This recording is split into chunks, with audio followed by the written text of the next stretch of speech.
Somewhere beneath the sand there is a hippo, not a fossil brought in from somewhere else, not a relic washed down from a river 1,000 miles away.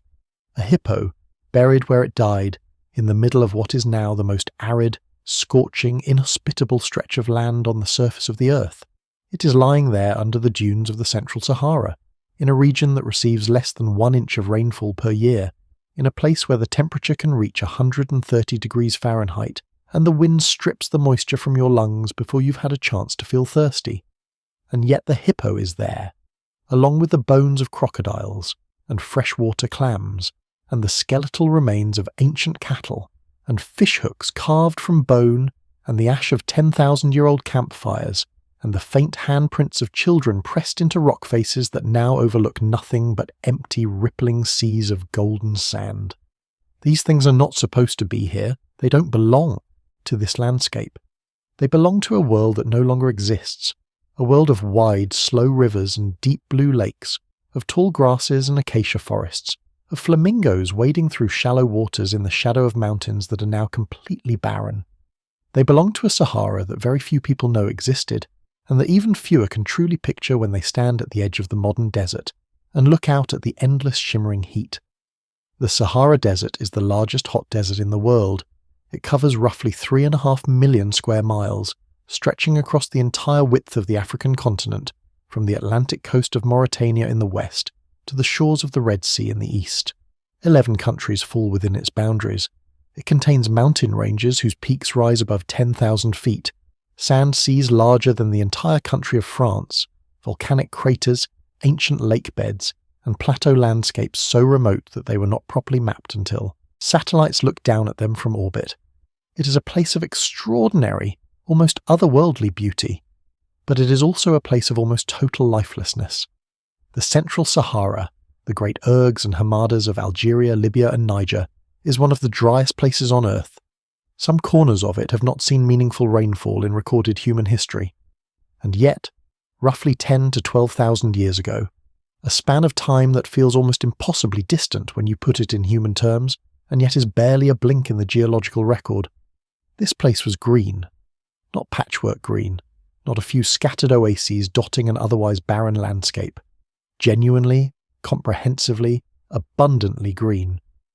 The Sahara was once a place of rivers and lakes on a scale that dwarfs anything that exists in that part of the world today. Massive, interconnected waterways crossed the continent from the mountains of the interior to the coasts. Lakes so large that they had their own weather system sat in. Basins that are now filled with sand. Forests stretched across what are now bare rock plateaus. The entire ecological character of the region was so different from what it is today that a person transported from the modern Sahara back to this ancient landscape would not recognize it as the same place. They would think they had landed in a different continent entirely. This period has a name. Scientists call it the African Humid Period, though it is also sometimes called the Green Sahara, or in older literature the Neolithic Wet Phase. It lasted in rough terms from about 11,000 years ago to about 5,000 years ago, though like all great ecological transitions it did not begin or end on a single day. It came gradually, and it went gradually, and the world it created and then destroyed was one of the most remarkable environments that human beings have ever inhabited. The people who lived in the Green Sahara left evidence of their presence across millions of square miles of what is now bare rock and shifting sand. They painted pictures on canyon walls, they carved images into boulders, they buried their dead in carefully constructed graves. They fished and herded and traded and built communities in places where today you could walk for a week without finding a single source of water. They were not primitive wanderers stumbling through a lucky landscape. They were sophisticated, adaptable people who built their lives around a network of waterways so extensive and so interconnected that calling it anything other than a civilizational highway would be selling it short. And then the water went away. The story of why it went away, and why it will probably come back, is one of the most extraordinary tales in the entire history of the planet. It involves the slow wobble of the Earth's axis, the feedback mechanisms of an entire ecosystem, the desperate migrations of hundreds of thousands of people, and the birth of civilizations that we still remember and study to this day. It involves the Nile and the pharaohs, the camel caravans of medieval traders, and modern scientists using space-based radar to trace the ghostly outlines of rivers that have been dry for 5,000 years. It involves questions about who we are and where we came from, and it raises the possibility, still actively debated among climatologists, that what happened once may be beginning to happen again. But before any of that, before the drying and the migrations and the pharaohs and the satellites, there is the simple, haunting, extraordinary fact of the hippo under the sand. Someone buried it. Or rather, the world buried it. Layer by layer, century by century, the sand came and covered what had once been a thriving riverbank, and the hippo became a message in a bottle sealed not in glass but in geology, waiting for the moment when human beings would develop the tools and the curiosity to find it and ask the question that changes everything. If the Sahara was once alive with water, then what happened? And what does that mean for us?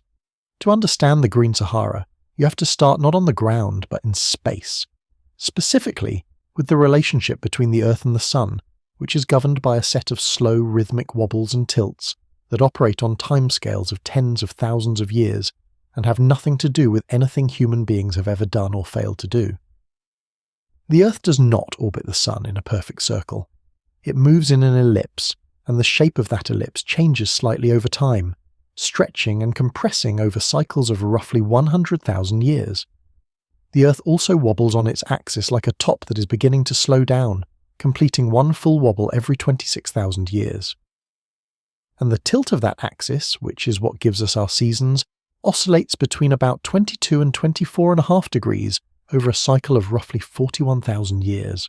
These three cycles, of orbital shape, axial wobble and axial tilt, were identified and described by a Serbian mathematician named Milutin Milankovic in the early 20th century, and they are now called Milankovic cycles. They are among the most important forces shaping the climate of the Earth over geological time. Roughly 11,000 years ago, these cycles aligned in a configuration that had a dramatic effect on the Northern Hemisphere's summer. The axial tilt was slightly more pronounced than it is today. The wobble of the Earth's axis meant that the Northern Hemisphere was closer to the Sun during the summer months. Not by much, but enough. The result was that summers in the Northern Hemisphere were warmer and more intense than they are now, significantly warmer. Perhaps 8 to 10% more solar radiation was reaching the high latitudes during the northern summer than arrives today. This matters enormously for the Sahara because of something called the African monsoon. The monsoon is driven by the difference in temperature between land and sea. During summer, the land heats up faster than the ocean, creating a zone of low pressure over the continent. Moist air rushes in from the Atlantic and the Gulf of Guinea to fill that low pressure zone, and as it does, it rises, cools, and releases its moisture as rain. The strength of this monsoon, how far north it penetrates into the continent, depends directly on how warm the land gets during summer. More summer heat means lower pressure over the land, which means a stronger draw of moist air from the ocean, which means the monsoon belt pushes further north than it otherwise would. During the African humid period, the monsoon pushed so far north that it regularly delivered seasonal rainfall to what is now the Central Sahara. Not light scattered showers, but genuine prolonged monsoon rains. The kind of rains that fill rivers and replenish lakes and allow grassland and forest to take hold and persist.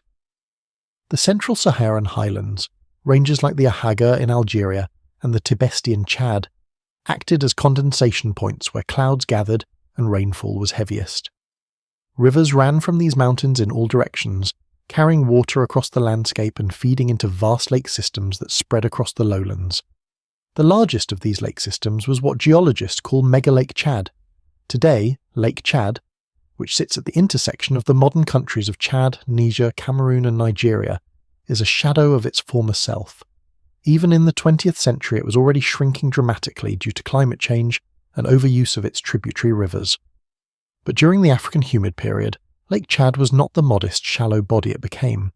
It was a genuine inland sea, covering somewhere between 150,000 and 400,000 square kilometers at its peak, roughly the size of the Caspian Sea today, or even larger, depending on the period. It had its own current systems. It had shores that were several hundred kilometers from where its modern coastline sites. It was, by any reasonable measure, one of the great lakes of the world, and Lake Chad was not alone. Across what is now the Libyan and Algerian Sahara, dozens of lakes filled the low-lying basins between mountain ranges. The Fezzan region of southern Libya, now a landscape of dramatic sandstone formations, ancient erg dunes, and almost zero human habitation, once held a series of interconnected lakes fed by rivers flowing north from the Tibesti Mountains and south from the highlands of the Nafusa Range. The Unianga Lakes in northeastern Chad, which still exist today as a remarkable chain of saline and freshwater bodies, are the shrunken, isolated remnants of a lake system that once covered thousands of square kilometres. Evidence of ancient shorelines, wave-cut terraces carved into rock, beach sands deposited far above any modern, water-level shell middens from freshwater mollusks, has been found hundreds of feet above the surfaces of even the largest surviving lakes. Meanwhile, to the west, the Niger River, today the Great River of West Africa, flowed in a very different pattern. Its upper reaches, which in the modern landscape flow northeast before bending sharply south, in what is called the Niger Inland Delta in Mali, once extended much further into the Sahara. Paleochannel systems, the dry fossilized beds of ancient rivers, still visible from the air and from satellite imagery as slightly darker or lighter bands cutting across the desert surface, trace the paths of tributaries that once carried Niger water into regions that are now among the most arid in the world. To picture the Green Sahara properly, you cannot simply add water to the modern landscape in your imagination and call it done. The ecology of a region with regular rainfall is fundamentally different in character from a desert. When the rains came to the Sahara 10,000 years ago, they did not arrive into a landscape ready and waiting to receive them. They arrived into a desert, a landscape scraped bare, compacted, impoverished in its soils and biological communities. The greening of the Sahara was not instant.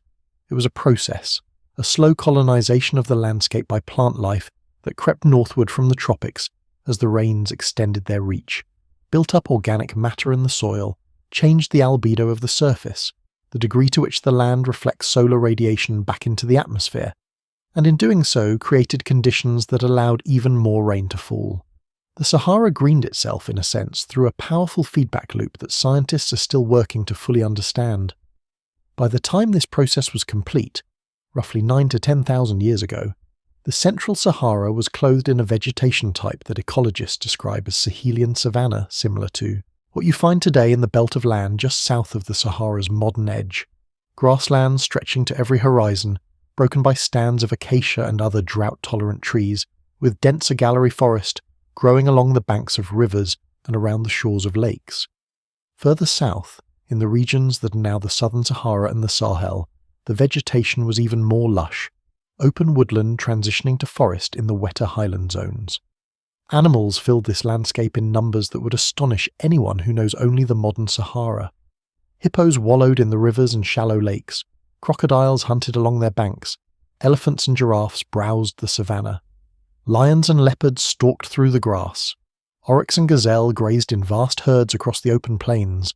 Ostriches nested in the sandy interfluves between river channels. Catfish and Nile perch and tilapia crowded the lakes. The food web of the Green Sahara was complex, diverse, and extraordinarily productive, not unlike the great savannas of East Africa today, which are often cited as among the richest ecosystems on the planet in terms of the density and diversity of large mammals they support. And into this world, human beings had arrived. The Sahara did not wait for human beings to populate it. By the time the monsoon rains had pushed deep enough into the continent to make the central desert habitable, people had been living on its southern and eastern margins for tens of thousands of years. They were hunter-gatherers, skilled, knowledgeable, intimately connected to the landscapes they inhabited. And when the rains came and the grass followed and the animals followed the grass, the people followed the animals. We do not know what they called themselves. We do not know what languages they spoke, or what gods they believed in, or what stories they told around their fires at night. We know them only through what they left behind, their bones, their tools, their art, and the traces of their meals and their campsites preserved by the same dry conditions that, with bitter irony, eventually destroyed the world that had allowed them to live there in the first place. Among the earliest people known to have inhabited the Green Sahara were the Kifian culture, named for the site of Gobero in Niger, where their remains were found by a paleontologist named Paul Sereno and his team in 2000. Gobero is in the Tenere region of Niger, now one of the most desolate corners of the Sahara, a flat sandy plain so featureless and so far from any source of water that it is hard to imagine anyone ever choosing to stop there, let alone build a community. But Sereno's team, crossing the desert on their way to search for dinosaur fossils, stumbled upon a different kind of treasure, a graveyard. Dozens of human skeletons and the bones of the animals that had died around them, lying in the sand with a completeness and a clarity that made the site one of the most significant paleoanthropological discoveries in the Sahara's history. The Kifian people were large, strikingly, unusually large. Their skeletal remains suggest average heights of around 6 feet, and robust, powerful builds that speak of a physically demanding lifestyle. They lived at Gobero between approximately 10,000 and 8,000 years ago, a period when the site was not a sandy plain but the shore of a lake, a genuine substantial body of water that supported fish and water birds, and apparently communities of people who were skilled fishermen. Their tools included harpoon points made from animal bone, barbed, elegantly shaped instruments designed to be thrown or thrust into water from the bank or from the edge of a raft or boat. They were, by any definition, a fishing culture, dependent on the aquatic resources that the Green Sahara had made available. Then, around 8,000 years ago, something changed. The site at Gobero was abandoned. The lake level dropped, possibly due to a temporary interruption in the monsoon cycle. These pauses in the wet period were not uncommon, and they could last for decades or even centuries before the rains returned. When they did return, Gobero was reoccupied, but by a different people, the Tenerian culture, who had a different way of life, different physical characteristics, and a different relationship with the landscape. The Tenerian people were smaller and more graceful than the Kifian, and while they still fished and hunted, they also herded cattle. The presence of cattle bones at Tenerian sites is one of the most significant pieces of evidence for the early spread of pastoralism, the practice of keeping domesticated herd animals across the Sahara. Cattle require water. They need to drink regularly. They cannot survive extended periods without access to water sources, and they will eat pasture down to bare soil if their numbers are not carefully managed and moved from place to place. To keep cattle in the Sahara, you need lakes and rivers. You need the Green Sahara. The Tenerian cattle herders, in other words, were not simply living in the landscape. They were adapting to it, developing an economic and social system that was calibrated precisely to the ecological conditions that the African humid period had made possible. At Gobero, archaeologists found something that is still difficult to look at even in photographs, a burial that has come to be known as the Stone Age Pieta. It shows a woman and 2 children lying together, their arms intertwined, their bodies positioned as if in an embrace. They were buried this way deliberately, their bodies arranged with care, flowers placed around them if the pollen evidence can be trusted, laid to rest in a pose that speaks unmistakably of grief and of love. They are separated from us by 9,000 years, and the incomprehensible span of geological change, but the emotion preserved in the arrangement of their bones is immediate and universal. Someone who loved these people, this mother and these children, or whatever their relationship was, could not bear to let them lie apart. The Tenerian people were not alone in the Green Sahara. Across the vast expanse of the humid Sahara, numerous other cultural groups left evidence of their presence. In the Libyan Fezzan, sites associated with a tradition called the Early Pastoral Neolithic show communities of cattle herders who also made elaborate pottery, decorated with wavy lines and geometric patterns, sometimes with comb stamp impressions, and who traded goods over distances that are remarkable for communities without wheeled transport or sailing vessels. Obsidian, volcanic glass used to make exceptionally sharp cutting tools, has been found at Saharan sites hundreds of kilometers from the nearest volcanic source. Shells from the Mediterranean coast have been found in the central Sahara. Beads made from ostrich eggshell, shaped into discs and perforated for stringing, have been found distributed across millions of square kilometers of the ancient Sahara, suggesting that the people who made and wore them were part of trade networks that connected communities from one end of the humid belt to the other. The most extraordinary record of these people, however, is not buried in the ground. It is painted on the walls, across the mountain ranges of the central Sahara, the Ahaga in Algeria, the Tassili Naja also in Algeria, the Mesak Plateau in Libya, the Akarkas Mountains in Libya, the Tibesti and Enedi in Chad, and dozens of other highland areas. Thousands of paintings and engravings cover the surfaces of canyon walls, cave ceilings, and exposed rock faces with a density and sophistication that rivals any prehistoric art tradition in the world. The rock art of the Sahara is, in its sheer scale, one of the great artistic archives of human history. Some estimates suggest that there are tens of thousands of individual sites and hundreds of thousands of individual images. Many of them have never been properly recorded. Many more have almost certainly been lost to weathering, vandalism, and the gradual exfoliation of the rock surfaces on which they were made. But the images that survive are astonishing in their variety and their vivid, detailed naturalism.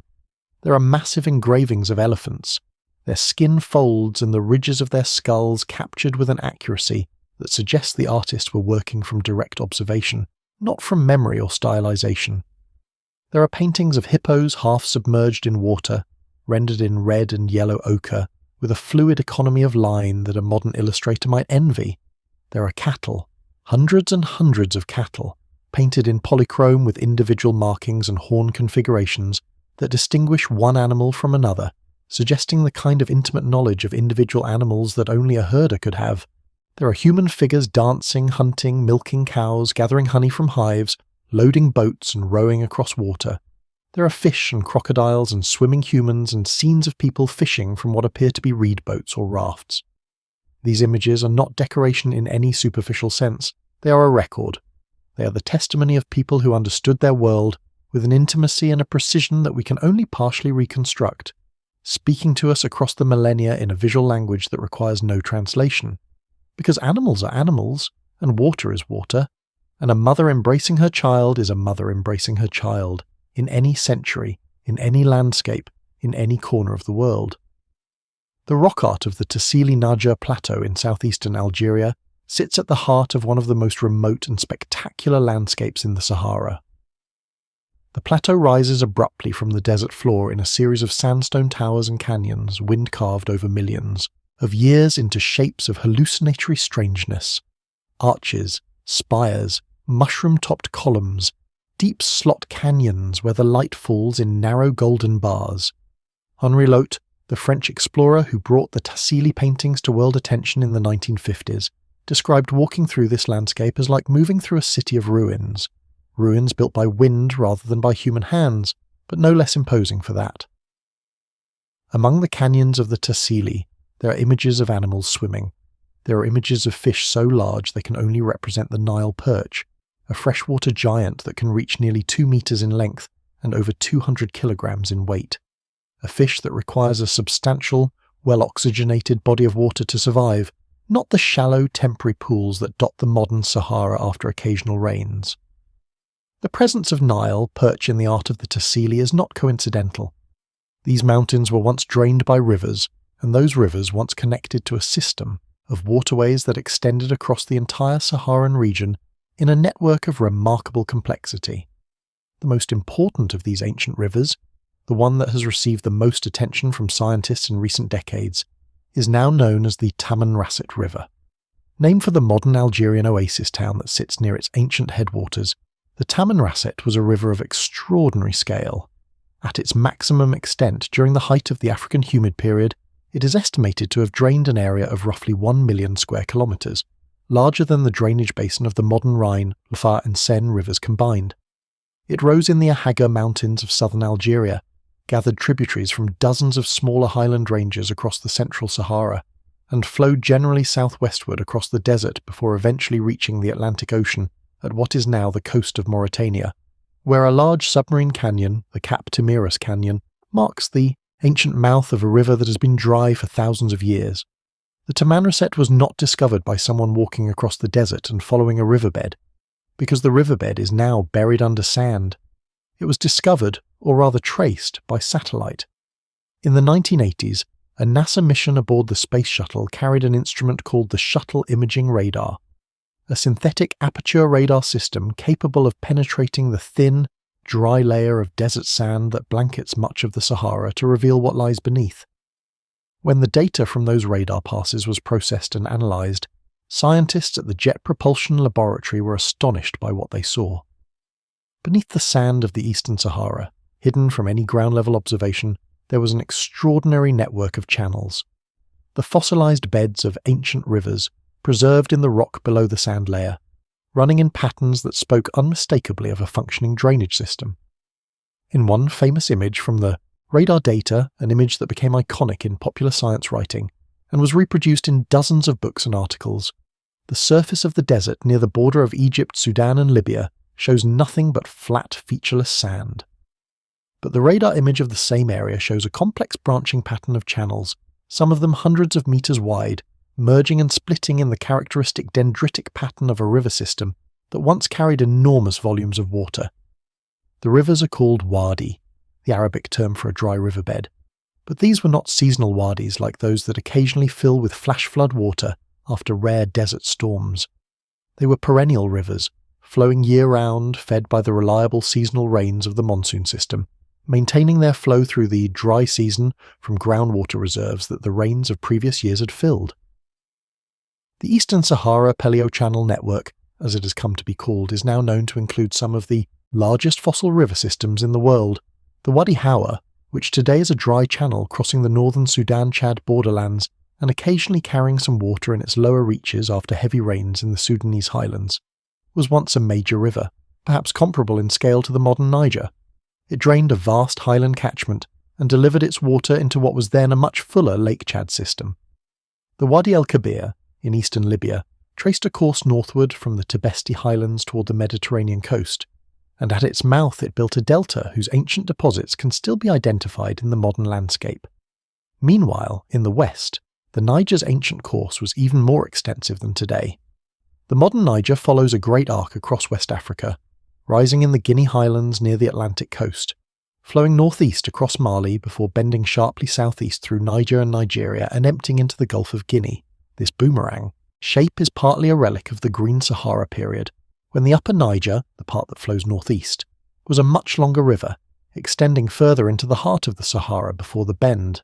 The Niger Inland Delta, the vast flooded plain in central Mali where the river spreads out into a maze of channels and lakes before reconsolidating, is a remnant of the even greater inland sea that formed there during the African humid period, when the river backed up against the slightly higher ground to its north and spread across thousands of square kilometers of flat terrain. To the east, the Blue and White Niles were different rivers as well. The Nile system as a whole carried far greater volumes of water during the African humid period than it does today, and its floodplain extended into areas that are now desert. In Sudan, ancient Nile terraces, the remains of former riverbanks cut into the surrounding rock when the river ran higher and wider, so visible at heights well above the modern river level. Lake Turkana in northern Kenya, which today has no outlet and is slowly shrinking due to evaporation, once overflowed northward into a river system that connected to the Nile Valley, a connection that would have allowed fish, and possibly people, to move between the East African lake basins and the Great Nile Corridor. All of these rivers, the Tamanrasset, the Wadi Hawa, the expanded Niger, the amplified Nile tributaries, were not isolated features. They were parts of a single, continent-spanning hydrological system, connected directly or indirectly to one another through the vast lake basins that served as the nodes in this network. A molecule of water falling as rain on the Ahaga Mountains might flow south through the Tamanrasset system, pass through a lake in what is now the Algerian-Malian border region, continue southward into a tributary of the Niger, reach the great inland sea of the Niger Inland Delta, evaporate, be carried north, again by the monsoon winds, and fall again as rain on the same mountains it had left weeks earlier. The water cycle of the Green Sahara was a closed, self-reinforcing loop, a vast engine of moisture that kept itself running by the simple physics of evaporation and precipitation, and it was across this network of waterways that the people of the Green Sahara moved and traded and built the first human connections across what would become the world's greatest desert. Human beings have a peculiar relationship with rivers. They follow them, they live along them, they use them as roads, as sources of food, as boundaries, as the axes around which their settlements and societies organize themselves. This is not a cultural choice or a historical accident. It is an almost universal feature of human life everywhere in the world and at every point in history. Rivers are the simplest answer to the most fundamental question any community faces. Where do we get water, and how do we move things from one place to another? Rivers answer both questions at once, which is why the great civilizations of the ancient world almost invariably arose along major river systems, and why the trade routes of the ancient world so often follow the courses of rivers even when they don't run beside them. In the Green Sahara, rivers were everywhere, and wherever rivers go, people and goods follow. The evidence for exchange across the Green Sahara, for trade in the broadest sense of the word, is scattered across the archaeological record in small, easily overlooked details that collectively paint a picture of remarkable connectivity. The obsidian is perhaps the most striking. Obsidian is volcanic glass. It forms when silica-rich lava cools quickly, producing a material that is almost ideally suited for making cutting tools. It fractures in a controlled, predictable way that allows a skilled napper to produce blades with edges sharper than the finest modern surgical steel. But obsidian only forms in volcanic regions, and the volcanic regions of the Sahara and its margins are few and widely scattered. The best-known sources are the volcanic massifs of the central Sahara, the Hoggar and the Air, and certain areas of East Africa and the Ethiopian highlands. Obsidian from the Ethiopian highlands has been found at sites in the eastern Libyan Sahara, more than 2,000 kilometers from the source. Obsidian from sources in the central Sahara has been found along the Atlantic coast of Mauritania. To move a piece of volcanic glass 2,000 kilometers across a desert, even a green and habitable desert, requires a chain of exchange. It requires people who know other people, communities that have established relationships with communities further along the river network, traders who move along the waterways or across the grasslands between them, carrying goods and information, and, inevitably, ideas. The movement of cattle is another kind of evidence. The earliest domesticated cattle in Africa appear to have been independently domesticated, from the wild African aurochs in the Nile Valley, or the eastern Sahara region sometime around 10,000 years ago, though this is still debated among archaeologists and geneticists. What is not debated is that by 8,000 to 9,000 years ago, domestic cattle were being herded across a vast area of the Green Sahara, from the Nile corridor in the east to the Atlantic, margins of West Africa in the west. This spread cannot have happened in isolation. You cannot move cattle from the Nile to the Atlantic without either driving them yourself or trading animals repeatedly along a chain of communities that spans the continent. Either scenario requires connectivity. Either scenario requires people talking to people, community to community, across a landscape that provided the water and the pasture to make such movement possible. The pottery traditions of the Green Sahara also tell a story of connection. One of the most distinctive ceramic traditions of the ancient Sahara is characterized by decorated wares with wavy line and dotted wavy line patterns made using a comb or a fishbone-like implement dragged across the wet clay surface before firing. This tradition, called wavy line pottery by archaeologists, appears across an enormous swath of the ancient Sahara and its margins, from the Nile Valley in the east to the Air Massif in the central Sahara, and from the Mediterranean coast in the north to the Lake Chad basin in the south. The similarity of the decorative patterns across such a vast area suggests either that a single cultural tradition once spread across the entire region, or that the communities of the Green Sahara were in such frequent and regular contact with one another that stylistic ideas spread rapidly from one end of the network to the other. The most intimate kind of evidence for human connectivity, the kind that is hardest to dispute, comes not from artifacts but from bones. Ancient DNA extracted from the skeletal remains of Green Saharan populations has, in recent years, begun to tell us things about these people that no amount of pottery analysis or lithic typology could reveal. Studies of ancient African DNA are still in their early stages. The hot, humid conditions of tropical Africa are notoriously unkind to DNA preservation, and the Saharan desert environments that might have preserved DNA better were often so dry that few organic remains survived at all. But where analysis has been possible, the results are revealing. The people of the Green Sahara were not a single homogeneous population. They were a complex mix of ancestries, drawn from multiple lineages that had been geographically separated during the dry period that preceded the African humid period, and were then brought into contact, and over time into interbreeding, as the rains came and the landscape opened up. Evidence of gene flow, the mixing of populations, across the Green Sahara corridor, has been found in the genomes of both ancient and modern African populations. The ancestors of some modern West African populations carry genetic traces of contact with populations from the Eastern Sahara. The ancestors of some modern North African populations carry traces of sub-Saharan ancestry that must have come from contact during the Green Sahara period, when the desert barrier that now separates North and Sub-Saharan Africa did not exist. The Green Sahara, in other words, was not just a physical highway. It was a highway for human beings, for their bodies and their genes and their ideas and their technologies, and their animals and their goods. It connected the Mediterranean world to the Sub-Saharan world, the Atlantic coast to the Nile Valley, the highlands of the centre to the lowlands of the margins. It was the world's busiest waterway not simply because it had rivers, but because those rivers made possible the movement of people and things across a scale that would not be matched in that part of the world again until the caravan routes of the medieval period. And even then, the medieval caravan routes could not match the Green Sahara waterways for the intimacy and frequency of the connections they sustained. Nothing in the natural world changes quickly enough for a single human life to notice when the change is geological in scale, and the drying of the Green Sahara was no exception. No one who lived through it would have experienced it as a catastrophe in the way that word implies a sudden, overwhelming event. They would have experienced it as a long, grinding series of droughts.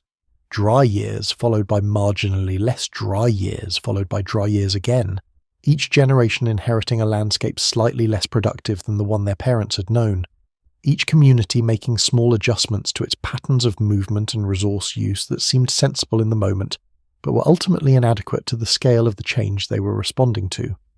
The process began, as the greening had begun, in space, in the slow cycling of the Milankovitch parameters back toward a configuration less favourable to Northern Hemisphere summer heating. By around 7,000 years ago, the axial tilt was beginning to decrease from its maximum. The wobble of the Earth's axis was shifting the timing of the closest approach to the Sun in a way that moved it away from the northern summer. The difference in solar radiation reaching the northern hemisphere during summer was not dramatic from one decade to the next, perhaps a fraction of a percent per century, but over the long run, it was enough. Summers in the northern hemisphere were becoming slightly cooler, slightly less intense. The temperature differential between the land and the ocean was narrowing. The monsoon was weakening. As the monsoon weakened, it retreated. The northern limit of reliable monsoon rainfall began to shift southward, abandoning the regions it had watered for the previous several thousand years. In the northern Sahara, the areas of what are now central Algeria, Libya and Egypt, this retreat would have been felt first and felt most severely. The northern Sahara had always been at the marginal edge of the monsoon's reach, receiving the least rainfall and supporting the most fragile ecological communities. When the monsoon weakened even slightly, these areas lost their rainfall first. The grass thinned, the trees died back, the shallow lakes in the northern basins began to shrink. But here is where the story becomes more complex and more interesting than a simple narrative of orbital forcing and climate change would suggest. Because the Sahara did not dry out at a rate that simply tracked the gradual decline in summer solar radiation. At some point in the drying process, most evidence suggests around 5,000 to 6,000 years ago, the system crossed what scientists call a tipping point, and the drying accelerated dramatically. Within a period of perhaps a few centuries, much of the Sahara transitioned from a savanna ecosystem to the desert it is today. The change was so rapid, in geological terms, that it left a stark boundary in the sediment record, a layer where the organic, plant-rich soils of the savanna period abruptly give way to the barren mineral sediments of the desert. The mechanism behind this acceleration is one of the most fascinating examples of ecological feedback in the climate system. It goes like this. As the monsoon retreated and rainfall declined, plant cover in the Sahara thinned. As plant cover thinned, the albedo of the surface, its reflectivity, increased, because bare sand and rock reflect more solar radiation back into the atmosphere than green vegetation does. As more radiation was reflected, the land surface cooled slightly. As the land surface cooled, the temperature differential between land and ocean narrowed further, weakening the monsoon draw even more. As the monsoon weakened further, rainfall declined further, killing more vegetation, increasing albedo further, and so on, a positive feedback loop that amplified the initial drying signal and drove the system rapidly toward a fully arid state from which it could not easily recover. This is not merely a historical curiosity. The same feedback mechanism, vegetational beta feedback, as climate scientists call it, is one of the reasons why the Sahara is so stable in its current desert state. The desert maintains itself. The bare sand surface reflects so much solar radiation that the land surface stays too cool to drive a strong monsoon, ensuring that the rain stays south, ensuring that the sand stays bare, ensuring that the land surface stays cool. The Sahara is, in a real and somewhat unsettling sense, its own cause. It is a desert because it is a desert. The drying was not, it is worth emphasizing, a single uniform event across the entire Sahara. Different parts of the region dried out at different rates and at slightly different times. The southern Sahara, closest to the modern monsoon belt, retained some of its humidity the longest, and the archaeological and paleo-environmental record shows that pastoral communities were able to persist in the southern Saharan highlands, the Air, the Tibesti, the Enedi, for centuries after the northern desert, had become essentially uninhabitable. Oases, isolated spots where groundwater from deeper aquifers kept springs and small lakes alive even as the surface rainfall disappeared, became refugia, places where communities could hang on, shrinking and adapting as the desert closed in around them. But the direction of change was inexorable. The monsoon rains were retreating, and the desert was advancing, and there was nothing the people of the Green Sahara could do to stop it. They could only adapt, or migrate, or die. There is a particular quality to the rock art in the later layers of the Saharan record. The paintings and engravings made in the final centuries of the humid period and into the early phase of desiccation, that is different from the earlier work. The animals are the same. The cattle are still there, sometimes in enormous numbers, rendered with the same loving attention to individual detail that characterized the earlier pastoral art. But there is something in the later scenes, a quality of intensity, of crowding, of figures pressed together at water sources, that archaeologists have sometimes described as desperate, though that may be projecting too much onto images that are already thousands of years old. What is less ambiguous is the distribution of later sites. As the drying proceeded, the rock art sites become concentrated at oases, at springs, at the bases of the highland massifs where groundwater continued to seep from the rock long after the surface rains had stopped. Communities that had previously ranged across vast territories, moving their herds from one pasture to another in seasonal patterns that took advantage of the full ecological diversity of the landscape, were being compressed into smaller and smaller areas around the shrinking water sources. The territories that could support cattle were contracting, the lakes were shrinking, the rivers were losing their flow, first seasonally and then permanently, retreating to underground channels where the water continued to move but could not be accessed without digging. The people responded to this pressure in the ways that humans always respond to resource scarcity. Some competed for what remained, some moved away, and some innovated. The archaeological record of the later Saharan pastoral period shows evidence of all three strategies. There are signs of conflict at some sites, weapons, fortified positions, concentrations of traumatic skeletal injuries that suggest competition over diminishing resources was sometimes violent. There are the trails of migration, concentrations of sites in the directions of movement, toward the Nile, toward the margins of the continent, toward the regions where the monsoon still delivered reliable rainfall. And there are the innovations, new pottery traditions, new herding strategies, new social institutions adapted to life in a landscape of scarcity. Among the most significant adaptations was a change in the mix of herded animals. Cattle are water-hungry. As reliable water sources became scarcer, cattle became harder to maintain, and communities that survived the drying tended to shift their herding emphasis toward animals better suited to arid conditions.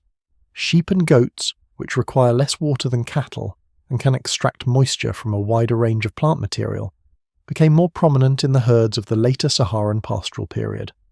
And in the final stages of the drying, in some regions the donkey appears, the domesticated descendant of the African wild ass, which is one of the most water-efficient large mammals in the world and can survive on a fraction of the water that cattle require. The donkey would later become one of the primary pack animals of the early trans-Saharan trade routes, and its presence in the later Saharan record is a small but telling indicator of the direction things were heading. The legends that the people of the drying Sahara carried with them as they migrated are, by their nature, harder to recover than the physical evidence. Languages leave no fossils. Oral traditions are transformed by every generation that transmits them, and the stories that ancient Saharan communities told about the water and the green world they had known are accessible to us only indirectly, through the mythologies of the peoples who are their cultural descendants, filtered through thousands of years of change and reinterpretation. But there are hints. The Egyptian traditions of a primordial time when the land was green and watered, before the desert came, traditions preserved in religious texts from the earliest periods of Egyptian history, may echo cultural memories that the Saharan migrants brought with them as they moved toward the Nile.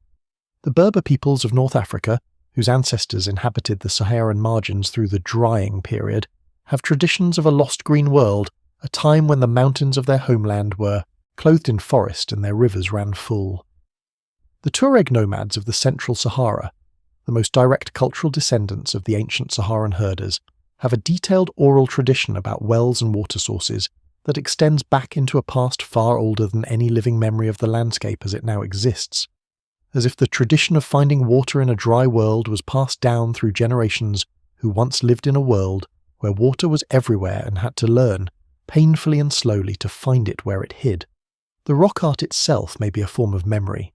Some researchers have suggested that the later Saharan paintings, those made during or after the drying, served a different social function than the earlier work. Rather than simple records of a world that was immediately present, they may have been acts of preservation, attempts to hold on to a reality that was slipping away.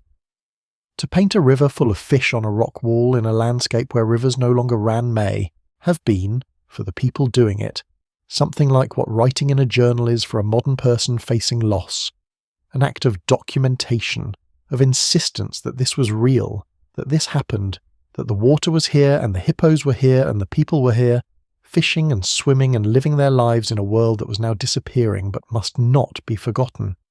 The Nile is the most famous river in the world, and the civilization that grew along its banks is one of the oldest, most enduring, and most extensively studied in human history. But there is a question about ancient Egypt that is not always asked, and that becomes unavoidable once you know the story of the Green Sahara. Where did all the Egyptians come from? The Nile Valley in the period before the rise of pharaonic Egypt, before the unification of Upper and Lower Egypt around 5,000 years ago, before the building of the first monuments, before the elaboration of the distinctive artistic and religious, traditions that we recognize as Egyptian, was not empty. But it was not densely populated either. The valley is narrow, in some places only a few kilometers wide before the desert closes in on either side. And while it was fertile and well watered, it was not, in the Neolithic period, a place of obvious extraordinary cultural vitality. The communities that lived along the Nile in the period before the rise of dynastic Egypt were simple farming and herding communities, not dramatically different from similar communities in other parts of the ancient world. And then, roughly 6,000 years ago, something changed.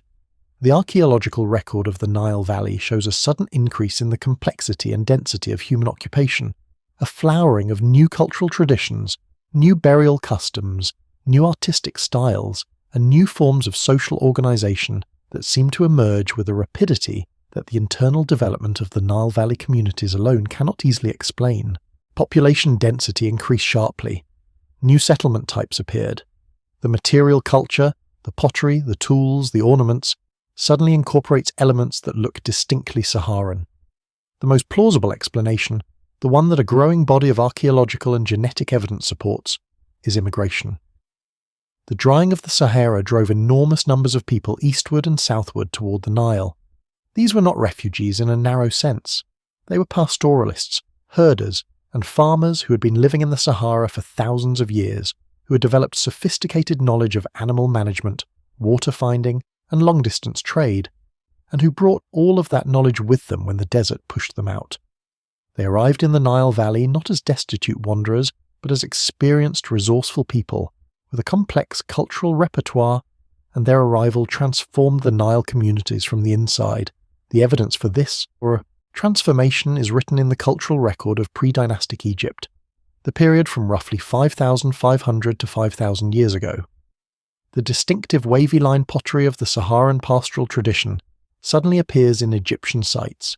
Burial practices that have parallels in the Saharan archaeological record become common in the Nile Valley. Cattle, which had been a minor element of Nile Valley subsistence, suddenly become central to the economy and the symbolic life of the pre-dynastic Egyptians in ways that precisely echo the cattle-centered culture of the Saharan herders.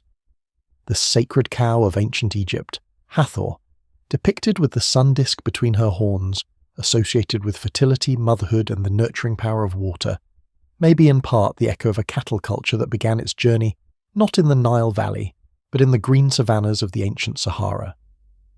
There is even a hypothesis, controversial but fascinating, that some of the most distinctive features of Egyptian cosmology are rooted in a Saharan worldview.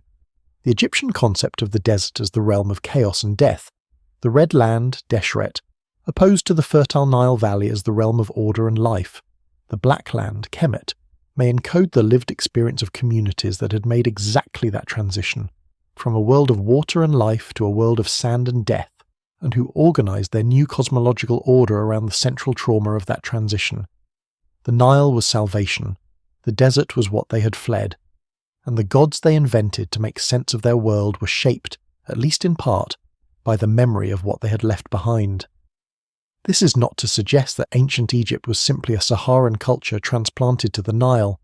It was far more complex than that, a synthesis of multiple cultural streams from the valley itself, from the Saharan margins, from the Mediterranean coast, from the Red Sea hills, but the Saharan contribution was real, significant, and in recent years increasingly recognized by Egyptologists who have come to see the pre-dynastic period less as the isolated development of a Nile Valley culture, and more as the culmination of a process of cultural convergence driven, at least in part, by the drying of the desert. The connection between the Green Sahara and the rise of Egyptian civilization goes even deeper than the movement of people. The construction of the early Egyptian monuments, the great mastabas and step pyramids of the Old Kingdom, the later true pyramids of Giza, Dashur, and Saqqara, required not just an enormous human labour force, but enormous quantities of water. Water for the workers, water for mixing the gypsum mortar that held the limestone blocks together, water for the clay that sealed the quarry trenches. This water came from the Nile, but the Nile was itself partly a product of the same monsoon system that had watered the Sahara, and during the early Old Kingdom, around 4,000 to 5,000 years ago, the monsoon was still strong enough to deliver substantial extra flooding to the Nile system. The extraordinary productivity of early Egyptian agriculture, which supported the population that built the pyramids, was partly a legacy of the tail end of the African humid period. When the monsoon weakened further, toward the end of the Old Kingdom, the consequences were severe.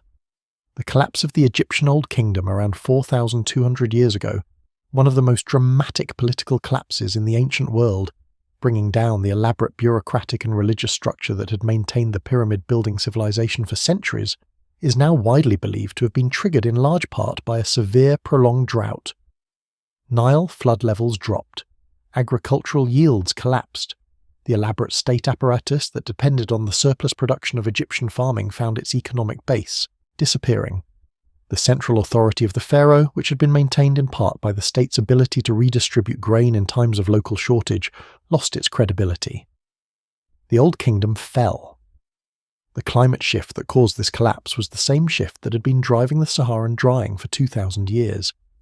It was, in a very real sense, the final echo of the end of the Green Sahara, a long reverberating catastrophe whose effects rippled through the ancient world for millennia after the rivers of the central Sahara had run dry.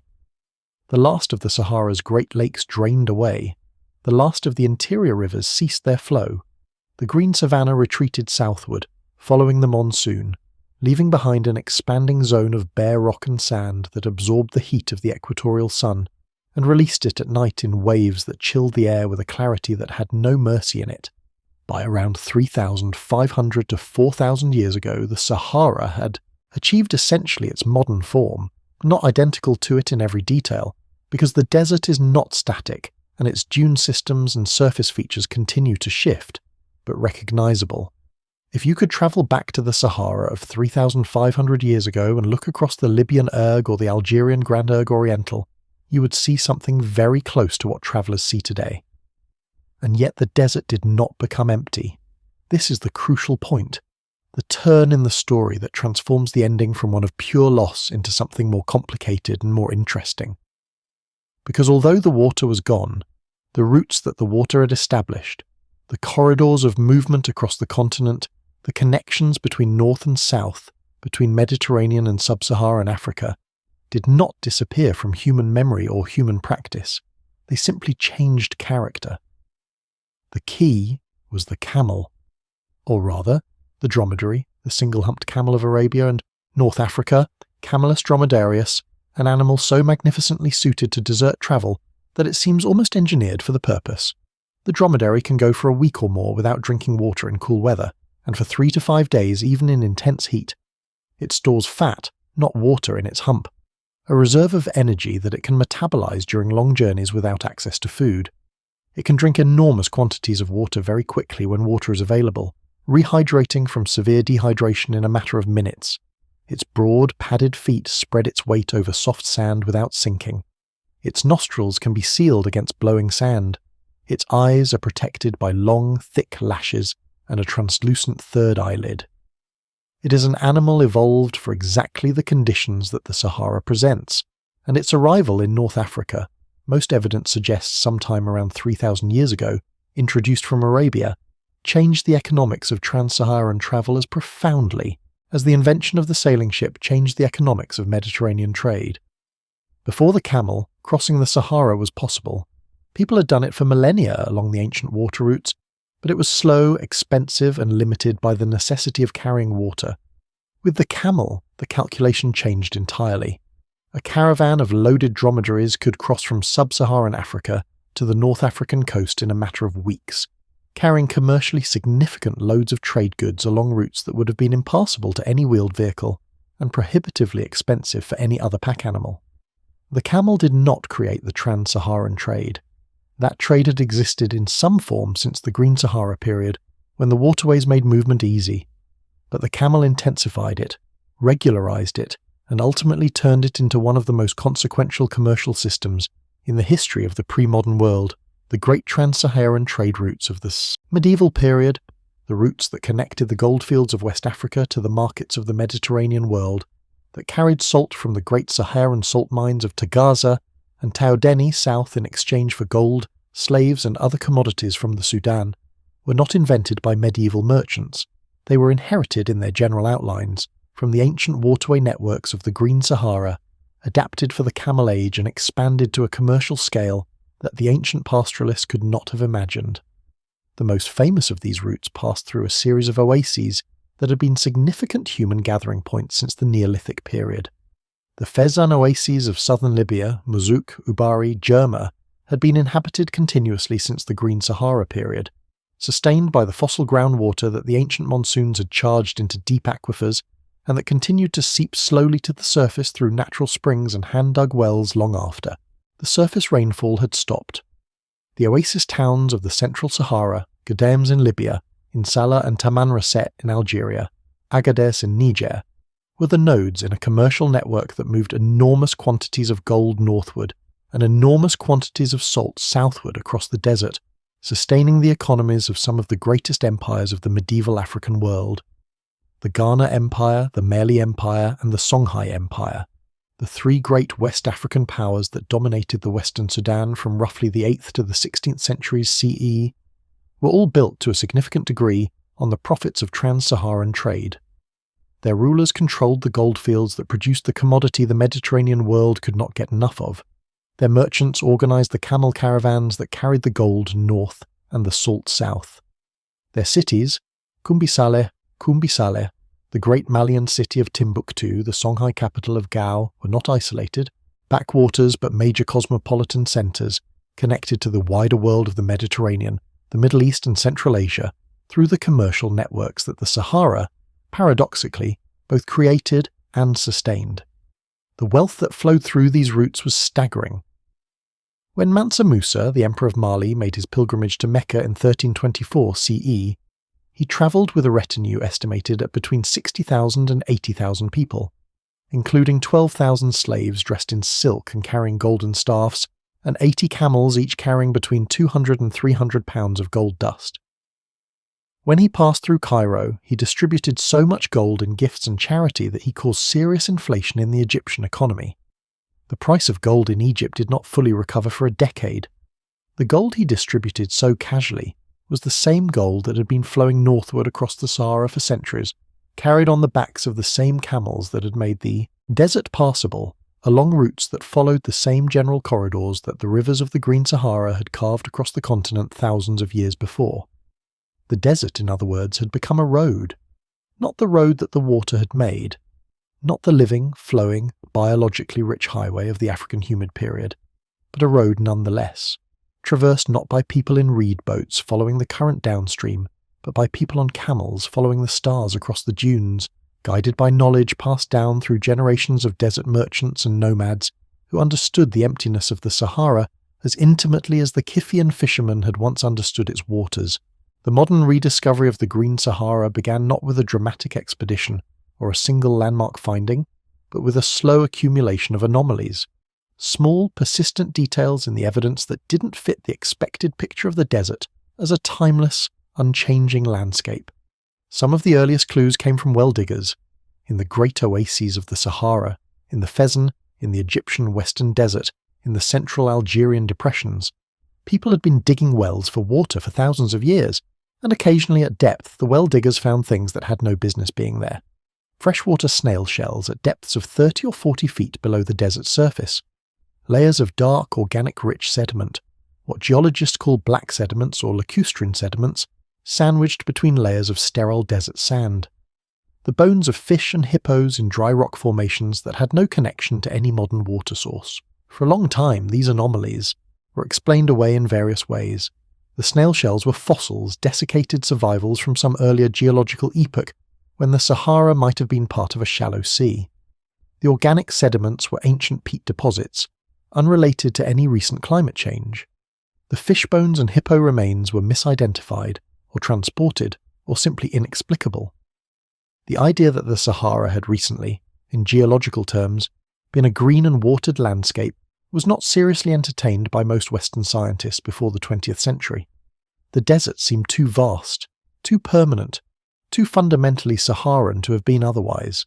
The first person to argue systematically that the Sahara had been much wetter in the recent past was a German geographer and explorer named Heinrich Barth, who travelled across the central Sahara in the 1850s as part of a British-sponsored expedition to find routes to sub-Saharan Africa.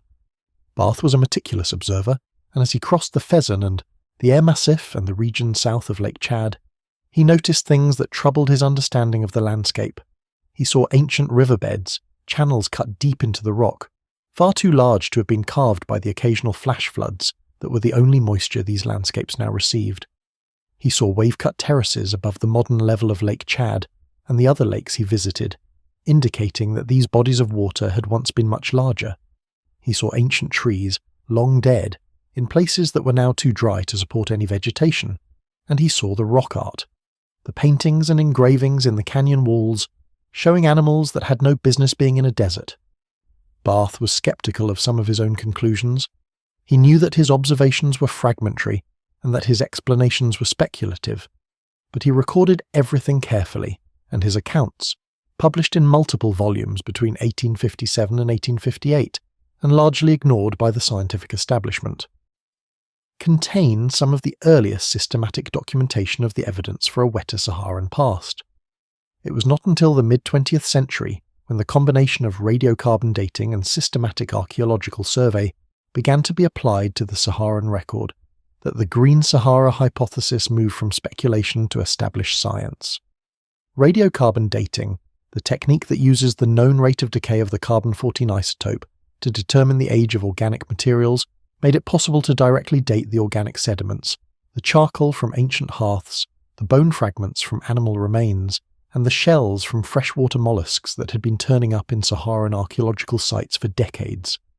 The dates were unambiguous. The organic lake sediments in the Libyan Fezzan were 8,000 years old. The hippo bones from the central Saharan sites were 9,000 years old. The freshwater shells from the Algerian Sahara were 10,000 years old. The Sahara had been wet recently, comprehensively, and for a long time. Then, in the 1980s, came the satellites. The Space Shuttle Challenger carried an imaging radar instrument across the eastern Sahara in 1981 as part of the Shuttle Imaging Radar A mission. The radar beamed microwave pulses downward at an angle, and the signals that bounced back were recorded and processed into images. What those images showed when they were analysed by scientists at the Jet Propulsion Laboratory in California was something that no one had expected. Beneath the surface of the desert, hidden under a thin veneer of windblown sand, was a landscape of extraordinary complexity.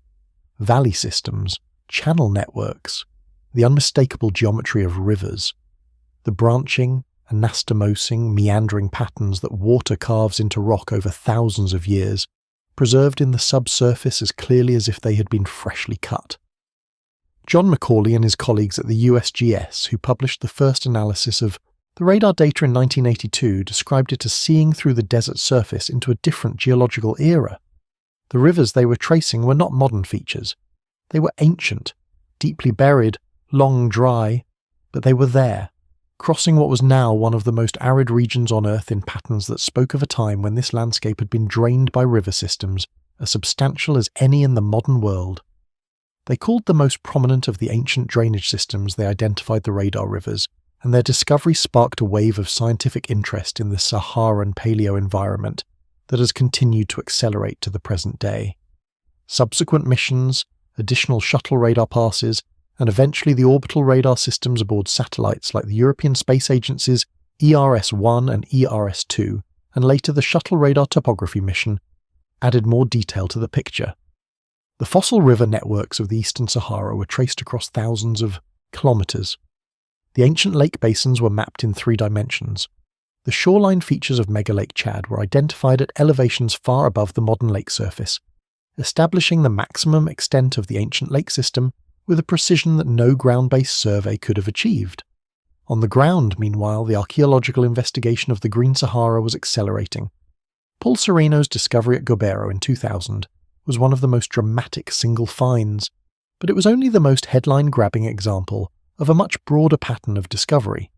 Teams of archaeologists working in Niger, Chad, Libya, Algeria, Sudan, and Egypt in the late 20th and early 21st centuries documented thousands of previously unknown sites, collected radiocarbon dates from hundreds of samples, analysed pollen from ancient lake sediments to reconstruct the vegetation of the Green Sahara period, and built up a picture of the ancient humid Sahara that is now, in its broad outlines, one of the most thoroughly documented episodes of past climate change in the geological record.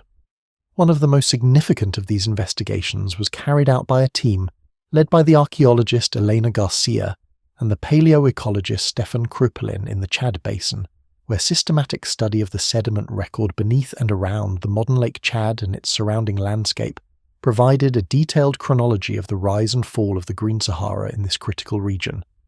Their work, along with that of dozens of other researchers working on different aspects of the same question, established the African humid period as a firmly dated, geographically well-defined, and mechanistically understood event, not a vague folk memory or a scientific speculation, but a precisely characterized episode of past climate that had profound consequences for the human populations of the continent.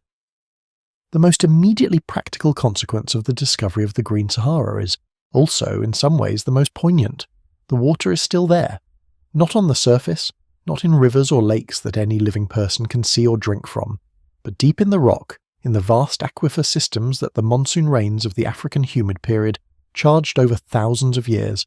There are enormous quantities of fresh water that have been sitting in the dark, slowly seeping through the pores and fractures of sedimentary rock, waiting. These are called fossil aquifers because the water they contain is itself a fossil.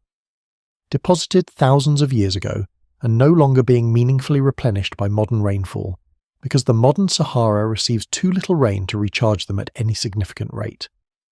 The largest of these fossil aquifer systems is the Nubian sandstone aquifer system, which underlies an area of roughly 2 million square kilometres across northeastern Africa, spanning Egypt, Libya, Sudan, and Chad.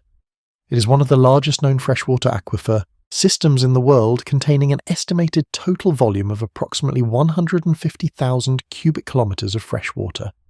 To put that number in perspective, 150,000 cubic kilometres of water is roughly equivalent to 200 years of flow from the Amazon River, or enough to cover the entire continent of Australia to a depth of about 20 metres. It is an almost incomprehensible quantity of water to be sitting under one of the world's driest deserts.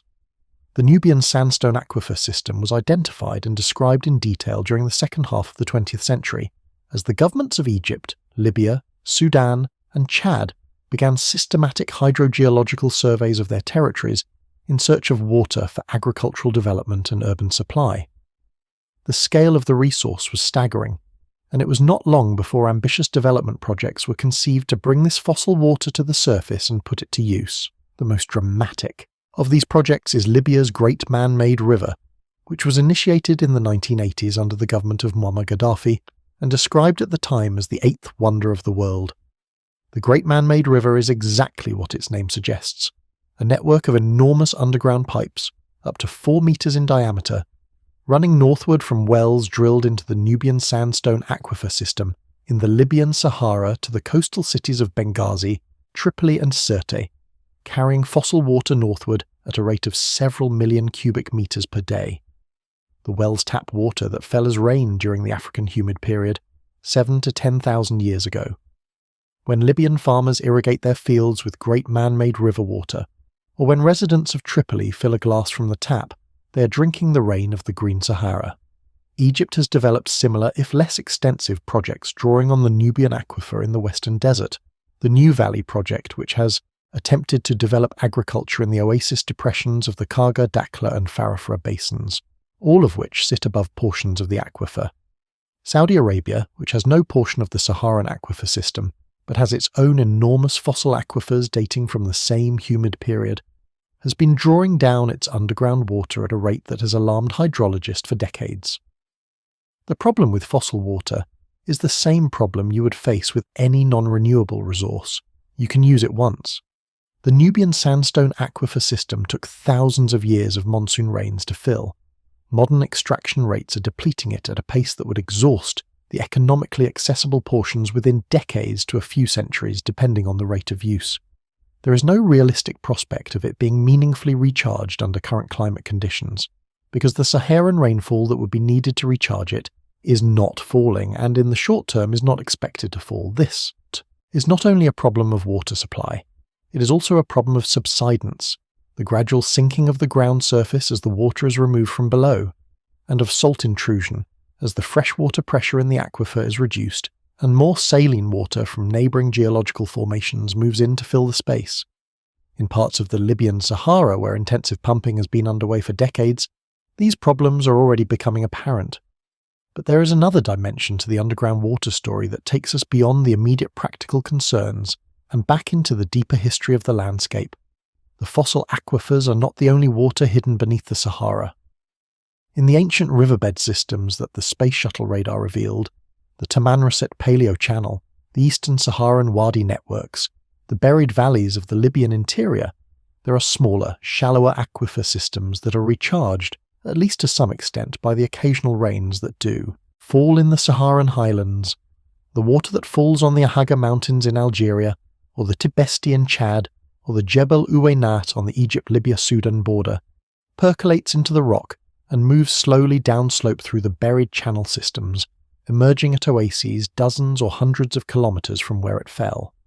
These oases, the Kufra Oasis in southeastern Libya, the Siwa Oasis in western Egypt, the Tamanrasset Oasis in southern Algeria, the Unianga Lakes in northeastern Chad, are the last visible surface expression of the Green Sahara's hydrological legacy. They exist because the ancient river systems created pathways for water to move through the rock, and because the annual rain on distant mountains continues in minuscule quantities to top up the reservoirs that these pathways feed. They are remnants, tiny, fragile, precious remnants of the waterway network that once covered the whole desert, and they have been inhabited continuously since the Green Sahara period. The oases of the Sahara are among the oldest continuously inhabited places on Earth, sustained through the 5,000 years of drying by the groundwater that the ancient rains left behind. The people who live in them today are, in a direct and unbroken line, the descendants of the people who lived in them when the rivers still ran. Their knowledge of water, of where to find it, how to access it, how to conserve it and manage it and share it, is the accumulated wisdom of 50 generations of living at the edge of the possible, in a landscape that demands more of its inhabitants than almost any other on the planet. There is a detail about the Sahara that most people don't know, and that seems almost impossible when you first encounter it. The Sahara is already beginning to get wetter. Satellite observations of vegetation cover across the Sahel the semi-arid belt that marks the southern edge of the Sahara, have shown a consistent trend of increasing green cover since the 1980s. This greening of the Sahel, which has been documented across a broad swathe of territory, from Senegal in the west to Eritrea in the east, is partly a result of increased rainfall and partly a result of changes in land management. But the rainfall component is real, and it has been observed consistently enough over a long enough period that it is no longer possible to dismiss it as statistical noise. The southern margin of the Sahara is, in some areas, shifting northward. The desert is retreating, incrementally, tentatively, by meters and kilometers, rather than by the hundreds of kilometers that would be required to meaningfully transform the landscape. Some climate models suggest that this greening will continue, driven by a combination of natural variability and human-induced climate change, which is altering the energy balance of the climate system in ways that are complex, regionally variable, and not fully understood. There are models that project, under certain emission scenarios, a significant expansion of vegetation across the Sahel and into the southern Sahara over the coming century. There are even models, more speculative, more contested, that suggest the Milankovitch cycle is approaching a configuration that could, over the coming thousands of years, drive a new African humid period, a second Green Sahara, triggered by the same orbital mechanics that triggered the first one. The timing is uncertain, the magnitude is uncertain. The feedback mechanisms that would govern the transition, the vegetation albedo feedbacks, the dust feedbacks, the ocean circulation changes, are not fully characterized, and of course, the superimposition of human-caused climate change on these natural cycles introduces a degree of uncertainty that makes long-range projection genuinely difficult. But the possibility is real, and it is being studied seriously because the implications are extraordinary. A return of the Green Sahara would be one of the most consequential environmental changes in human history. It would transform the world's largest desert into one of its largest agricultural and pastoral regions. It would create new water sources for hundreds of millions of people who currently live in water-scarce conditions across North and Sub-Saharan Africa. It would shift the patterns of migration, agriculture, political power, and cultural development across the entire African continent. And it would, in a sense, restore, after a 5,000-year interruption, the great waterway network that connected the Mediterranean to the tropics, the Atlantic to the Nile, and allowed human beings to move and trade and exchange ideas across a landscape that was, for those thousands of years, alive with the sound and the sight of water. But whether or not the Sahara returns to green, the story of what it once was is already complete, and it is a story of extraordinary richness and consequence. It is the story of a world that existed and was inhabited by real people who loved their children and buried their dead and painted pictures of the animals they knew and the water that sustained them. It is the story of a climate system so powerful and so complex that it could transform a continent-spanning desert into a continent-spanning garden and then turn it back again, on timescales that dwarf anything in the written record of human civilization. The hippo under the sand is still there. When the sand comes off and the light reaches it, metaphorically speaking, when the radar satellite passes overhead or the archaeologist's brush finds the edge of the bone, it tells us something that we might otherwise forget in the face of the overwhelming, apparently timeless permanence of the desert. That permanence is an illusion. Landscapes change, climates change. The world that seems fixed and given and eternal to any single generation of human beings is, in geological perspective, a moment in a long sequence of change, as temporary as a desert lake in the afternoon sun. The people who lived in the Green Sahara knew their world as intimately as we know ours. They knew the names of the rivers and the depths of the lakes and the seasons when the fish ran thick and the cattle grew fat. They knew the feel of the monsoon wind when it came and the taste of the water from their favourite springs. And then the rains stopped coming, and the world they knew ended, and they walked away from it carrying nothing but the knowledge and the habits of mind that their landscape had given them. And that knowledge became, in the hands of their descendants, the foundation of new civilizations built in new landscapes, civilizations that we still study and still marvel at today. The Sahara was the world's busiest waterway. It was a network of rivers and lakes that connected a continent, sustained civilizations, and shaped the human story in ways that we are only beginning to fully understand. It was alive with fish and hippos and elephants and people in boats and people on foot and people driving cattle across the great savannas between the glittering lakes. It was green and warm and loud with the sound of birds, and the air above it smelled of rain. All of that is gone now, but the memory of it is written in the rock and in the sand and in the genomes of the people whose ancestors lived there, and in the stories that have been passed down through 50 generations of desert dwellers who kept alive in the form of legend and ritual and the specific, practical knowledge of where to find water in a dry world, the echo of a time when the desert was not a desert at all, but the green and watered heart of a living continent, and somewhere beneath the dunes the hippo waits. To spend time with the rock art of the Sahara is to enter into a conversation with the past that operates on a completely different register from reading a text or examining an artifact under a museum spotlight.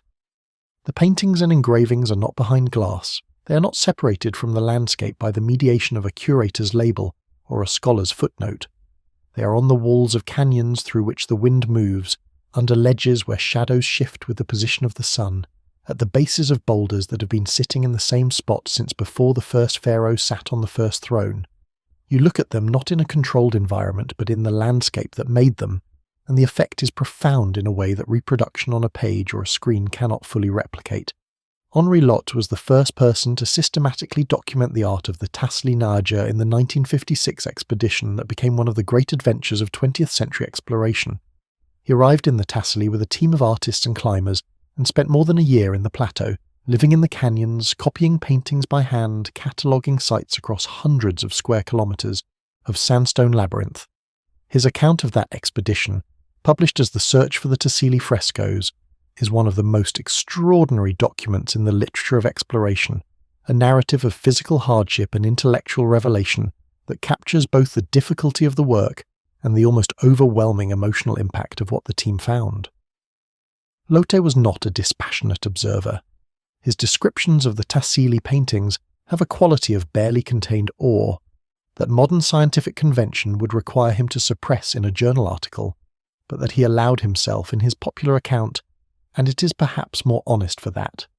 He wrote of stumbling around a corner in a narrow canyon and finding himself face to face with a procession of painted figures 6 feet tall, their bodies rendered in white and red ochre with a precision and a vitality that stopped him in his tracks. He wrote of panels covered so densely with overlapping images, different periods, different hands, different animals, that he could spend hours on a single square metre of rock surface and still not be certain he had seen everything that was there. The chronology of the Saharan rock art is a discipline in itself, complex and contested, and dependent on multiple lines of evidence that do not always point in the same direction.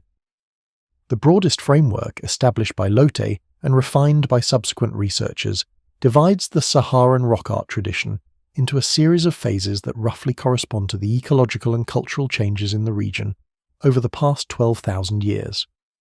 The earliest phase, the Bubalus or large wild fauna period, is dominated by engravings, not paintings, showing the large wild animals of the pre-pastoral Sahara: giant buffalo, elephants, rhinoceros, hippopotamus. These engravings are extraordinarily large. Some individual figures are 3 or 4 meters in length, and they are executed with a confidence and a depth of line that suggests long experience with the technique. They are also among the most technically difficult to date, because they are engravings rather than paintings, and therefore contain no organic material that can be directly radiocarbon dated. The pastoral or cattle period, which overlies the Bubalus engravings at many sites and is far more extensively represented in painted form, is the richest and most diverse phase of the Saharan rock art tradition. This is the period, roughly 9,000 to 4,000 years ago, corresponding to the peak and the late phase of the African humid period, when the cattle herders of the Green Sahara covered the canyon walls with their testimony. And what testimony it is. The cattle in the Tassili paintings are not generic cattle. They are specific individual animals, painted with a care for individual variation that speaks of the intimate relationship between a herder and their herd that anyone who has kept cattle will immediately recognize. Coat colours and patterns are rendered in polychrome, using red, yellow, white and black pigments applied in a technique that is genuinely sophisticated. Not flat colour fills but graded tones and textured surfaces that suggest the sheen of a healthy animal's coat in sunlight. Horn configurations are depicted with precision because a herder needs to know their animals apart, and horns, which are unique to each individual in a cattle herd in the way that fingerprints are unique to each human, are the easiest way to do that from a distance. There are also scenes, narrative paintings, composites that show not just single animals but events. There are scenes of milking, a woman crouching beside a cow, her hands on the udder, while a calf stands tied to a post nearby, the whole arrangement of people and animals suggesting a daily routine as ordinary and as intimate as anything in the lives of cattle farmers today.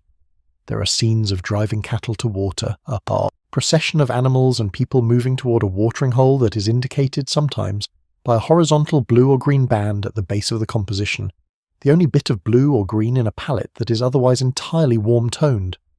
There are scenes of herders sitting in the shade of a tree while their cattle graze in the background, images of leisure, of the midday rest, of the particular quality of afternoon time in a pastoral community when the work of the morning is done and the work of the evening not yet begun. And there are the boats, in the wetter areas of the Tassili, in the canyon systems closest to the ancient lake shores, where the archaeological evidence for the longest-lasting and most intense human occupation is concentrated. There are images of people on water, men paddling what appear to be reed rafts or dugout canoes, women swimming, children playing at the edge of the water, their small figures executed with an economy and a charm that is somehow both 5,000 years old and completely contemporary. There is one famous image. It has been reproduced countless times in books about the Green Sahara, that shows a man swimming, arms outstretched, body rendered in a simple but perfectly observed silhouette that captures exactly the flat, spread-eagled attitude of a person floating on their back in still water. It is one of the most purely joyful images in all of ancient art, and it was painted on the wall of a canyon in a place that now receives less than half an inch of rain per year. The later rock art, the equine period, beginning around 3,500 years ago, and the camel period, beginning around 2,000 years ago, reflects the change in the landscape and the people who inhabited it. The lush polychrome cattle paintings give way to more schematic, more hurried images. The animals depicted shift. The wild fauna disappear entirely, the cattle become rarer, horses appear, and eventually the camel, unmistakable with its hump and its long neck, becomes the dominant figure in the composition. The paintings of the late period are not bad art, but they are different art, more abbreviated, more symbolic, less concerned with the naturalistic record of a specific landscape, and more with the quick notation of a world constantly in motion, a world of trade and travel, and the crossing of vast distances on the back of an animal, built for exactly that purpose. The transition from the cattle paintings to the camel paintings is, in its own quiet way, one of the most eloquent documents of the end of the Green Sahara. It took millennia. It was not a sudden switch. For a long time, centuries probably, the two traditions coexisted on the same rock faces as the landscape shifted and the communities that inhabited it adapted, and the painters continued to record what they saw even as what they saw was changing around them.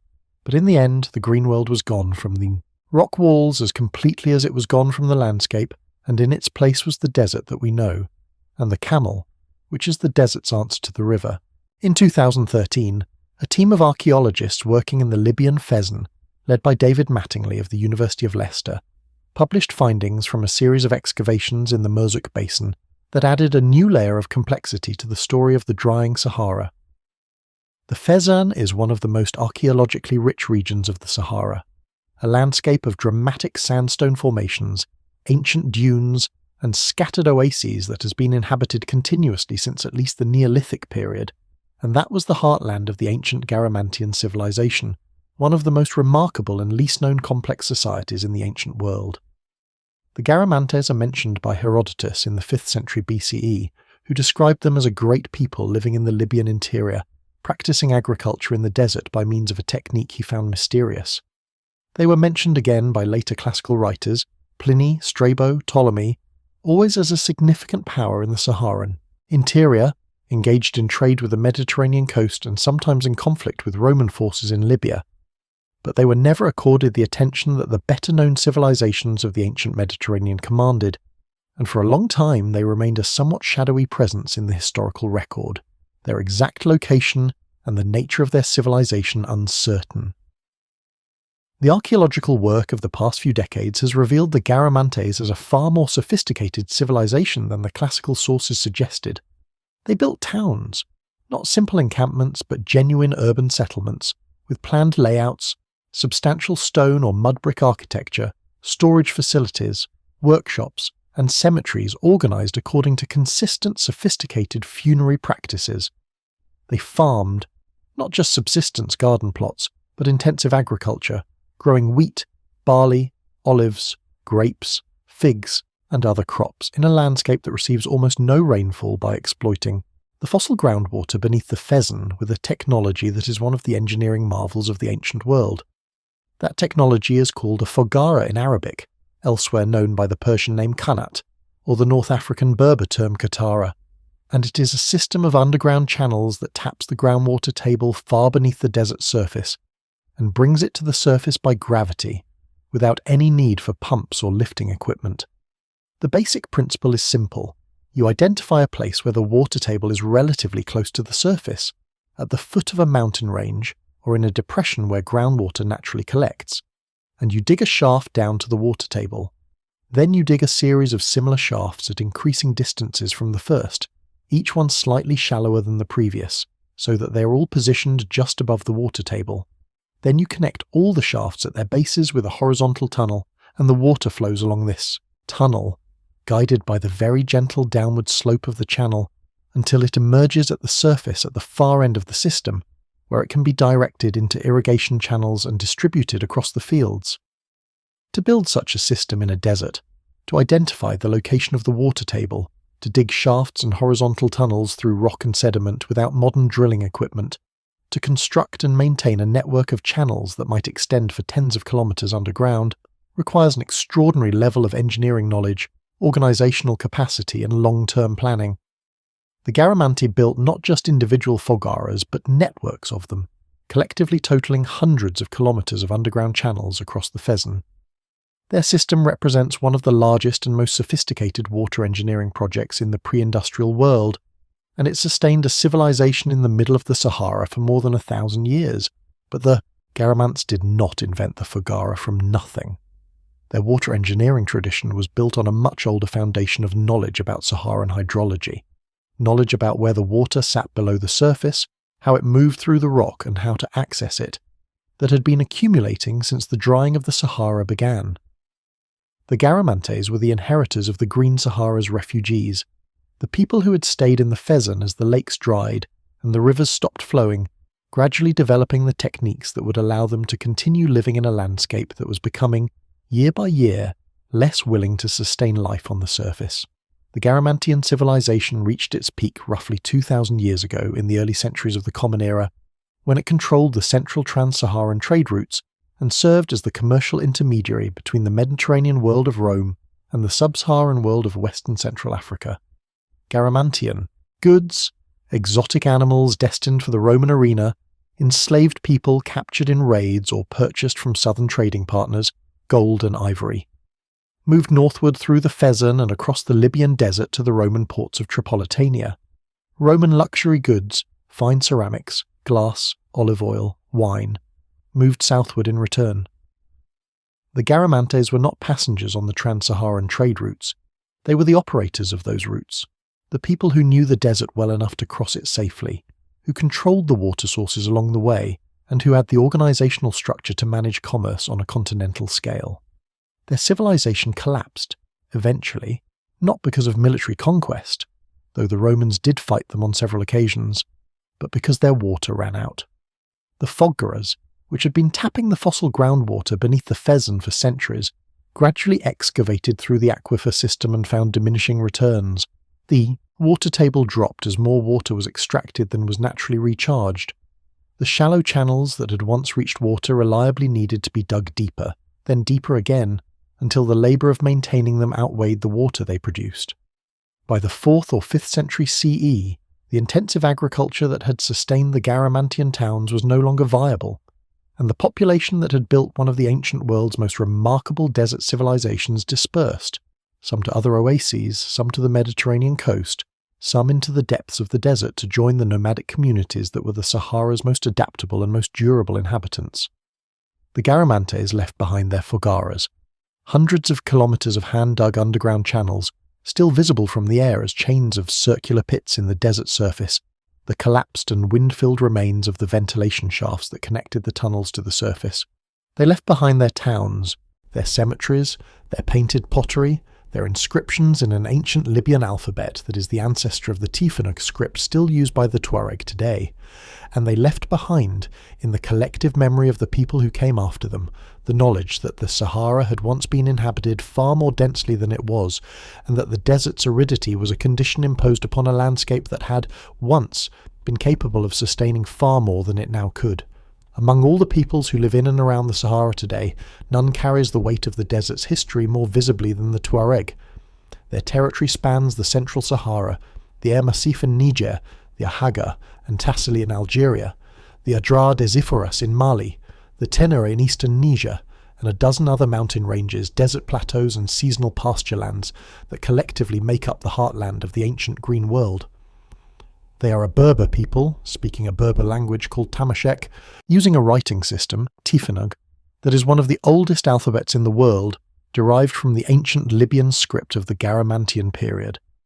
And they are, in their cultural practices and their way of life, the most direct living descendants of the pastoral communities that inhabited the Green Sahara during the African humid period.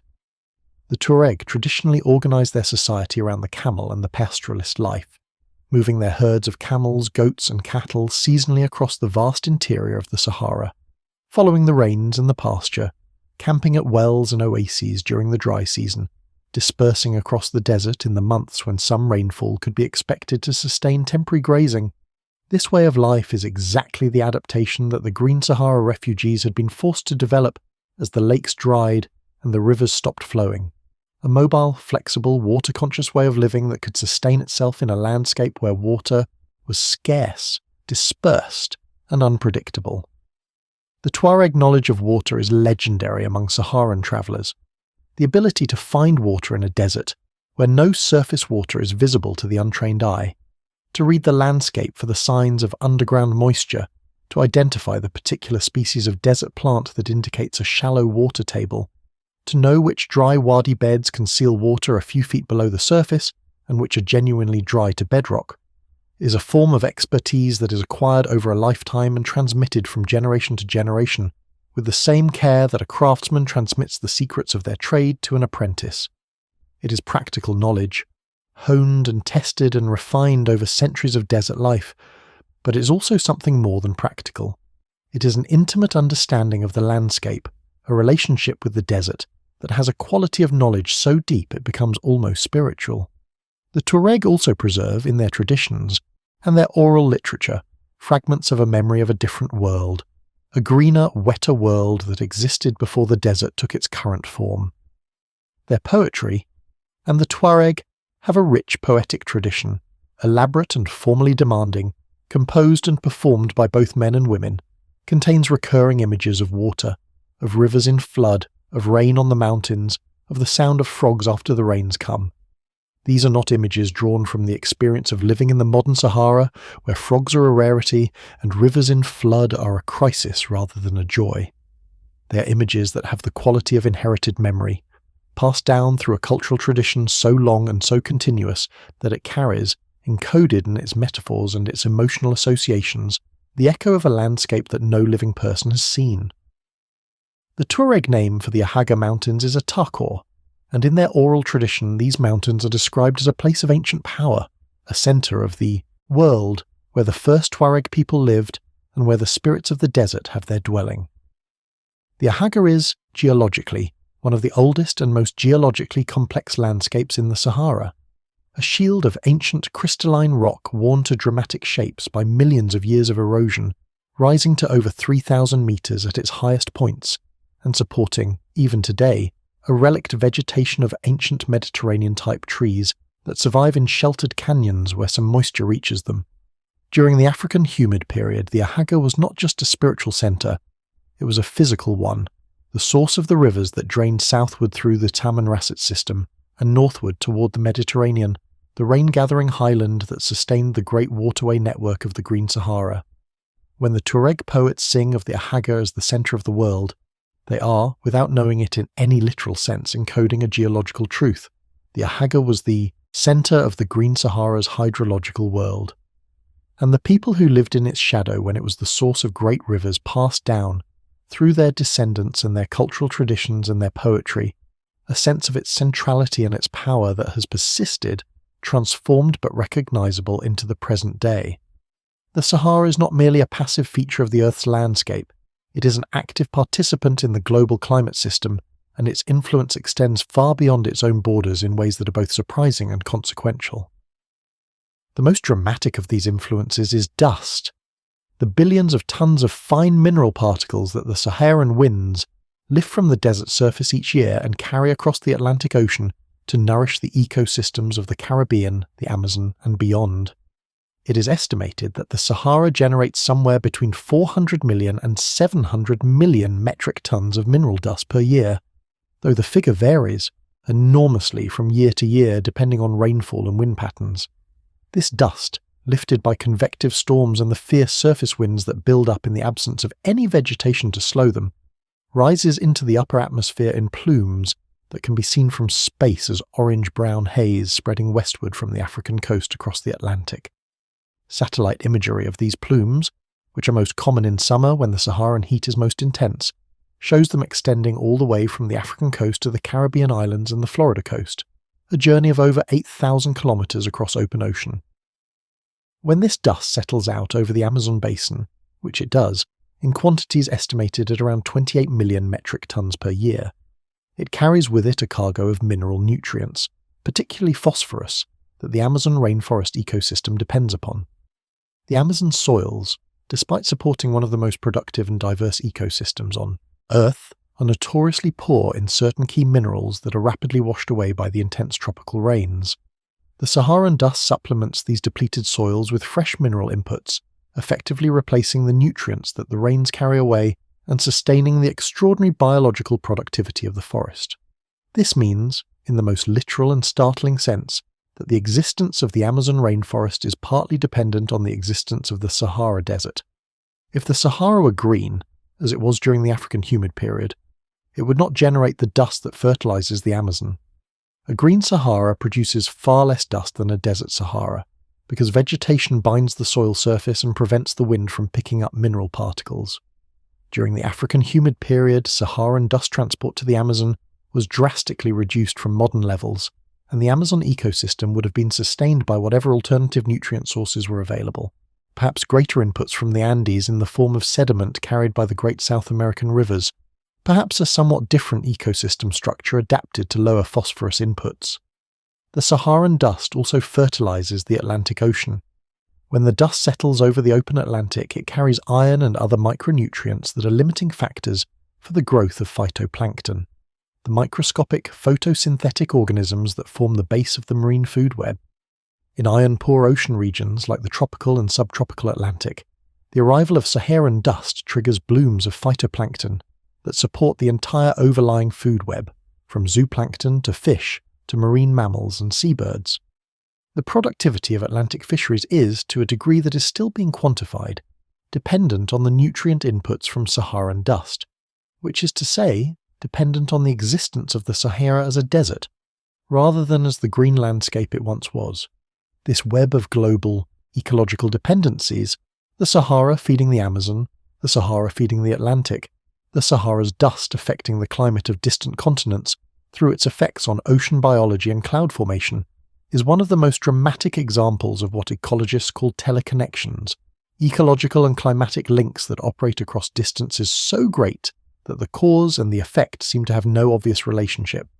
The Sahara and the Amazon are separated by an ocean, and yet they are connected as intimately as a river and the sea it flows into. During the African humid period, when the Sahara was green and dust transport was reduced, these teleconnections operated differently. The Amazon may have received less phosphorus from Saharan dust and compensated through other mechanisms. The Atlantic may have been less productive in some regions, and more productive in others as the distribution of nutrient inputs changed. The global climate system adjusts to changes in the Sahara. not just locally but on a hemispheric and even global scale, because the Sahara, by virtue of its sheer size and its position astride the Hadley circulation, the great atmospheric conveyor belt that drives tropical weather systems around the planet, is one of the pivotal components of the Earth's climate machinery. Understanding what the Green Sahara meant for global climate, not just for the climate of Africa, but for the climate of the entire planet, is one of the frontiers of current research. Climate models that try to simulate the African humid period have to grapple with feedbacks and teleconnections that are not yet fully characterized, and the results of different model runs can vary considerably in their predictions for what the Green Sahara meant for global temperature, precipitation patterns, and ecosystem productivity beyond the African continent. But the direction is clear. A Green Sahara is not just a regional phenomenon, it's a global one. To understand what the desert highway eventually became, and what was lost when it finally fell silent, you have to go to Timbuktu. Not the Timbuktu of legend, the cliché of impossible distance, the place whose name has become a synonym for the end of the earth in a dozen languages, but the real Timbuktu, a city that was, in the 14th and 15th centuries, one of the most important intellectual and commercial centres in the world, a place where the rivers of wealth that flowed along the trans-Saharan routes that followed the ancient waterway corridors of the Green Sahara, converged and pooled and were transformed into universities, libraries, mosques, and a cosmopolitan culture of extraordinary sophistication. Timbuktu was founded sometime around the 12th century CE, at the point where the Niger River's great northward bend brings it closest to the Saharan trade routes, on the edge of the desert and the river at once. This geographic position was its genius. It was the place where the river commerce of West Africa, canoes loaded with food, cola nuts, fish, and agricultural produce, met the camel commerce of the trans-Saharan trade. Caravans loaded with salt from the northern mines, copper from Morocco, horses from the Mediterranean coast, and the luxury goods of the Islamic world. At Timbuktu, the goods changed hands, the currencies were exchanged, and the profit of the transaction funded everything that the city became. At its peak in the 15th century, Timbuktu had a population estimated at between 50,000 and 100,000 people, a figure that made it one of the largest cities in the world at that time, comparable to London or Paris in population, if not in architectural scale.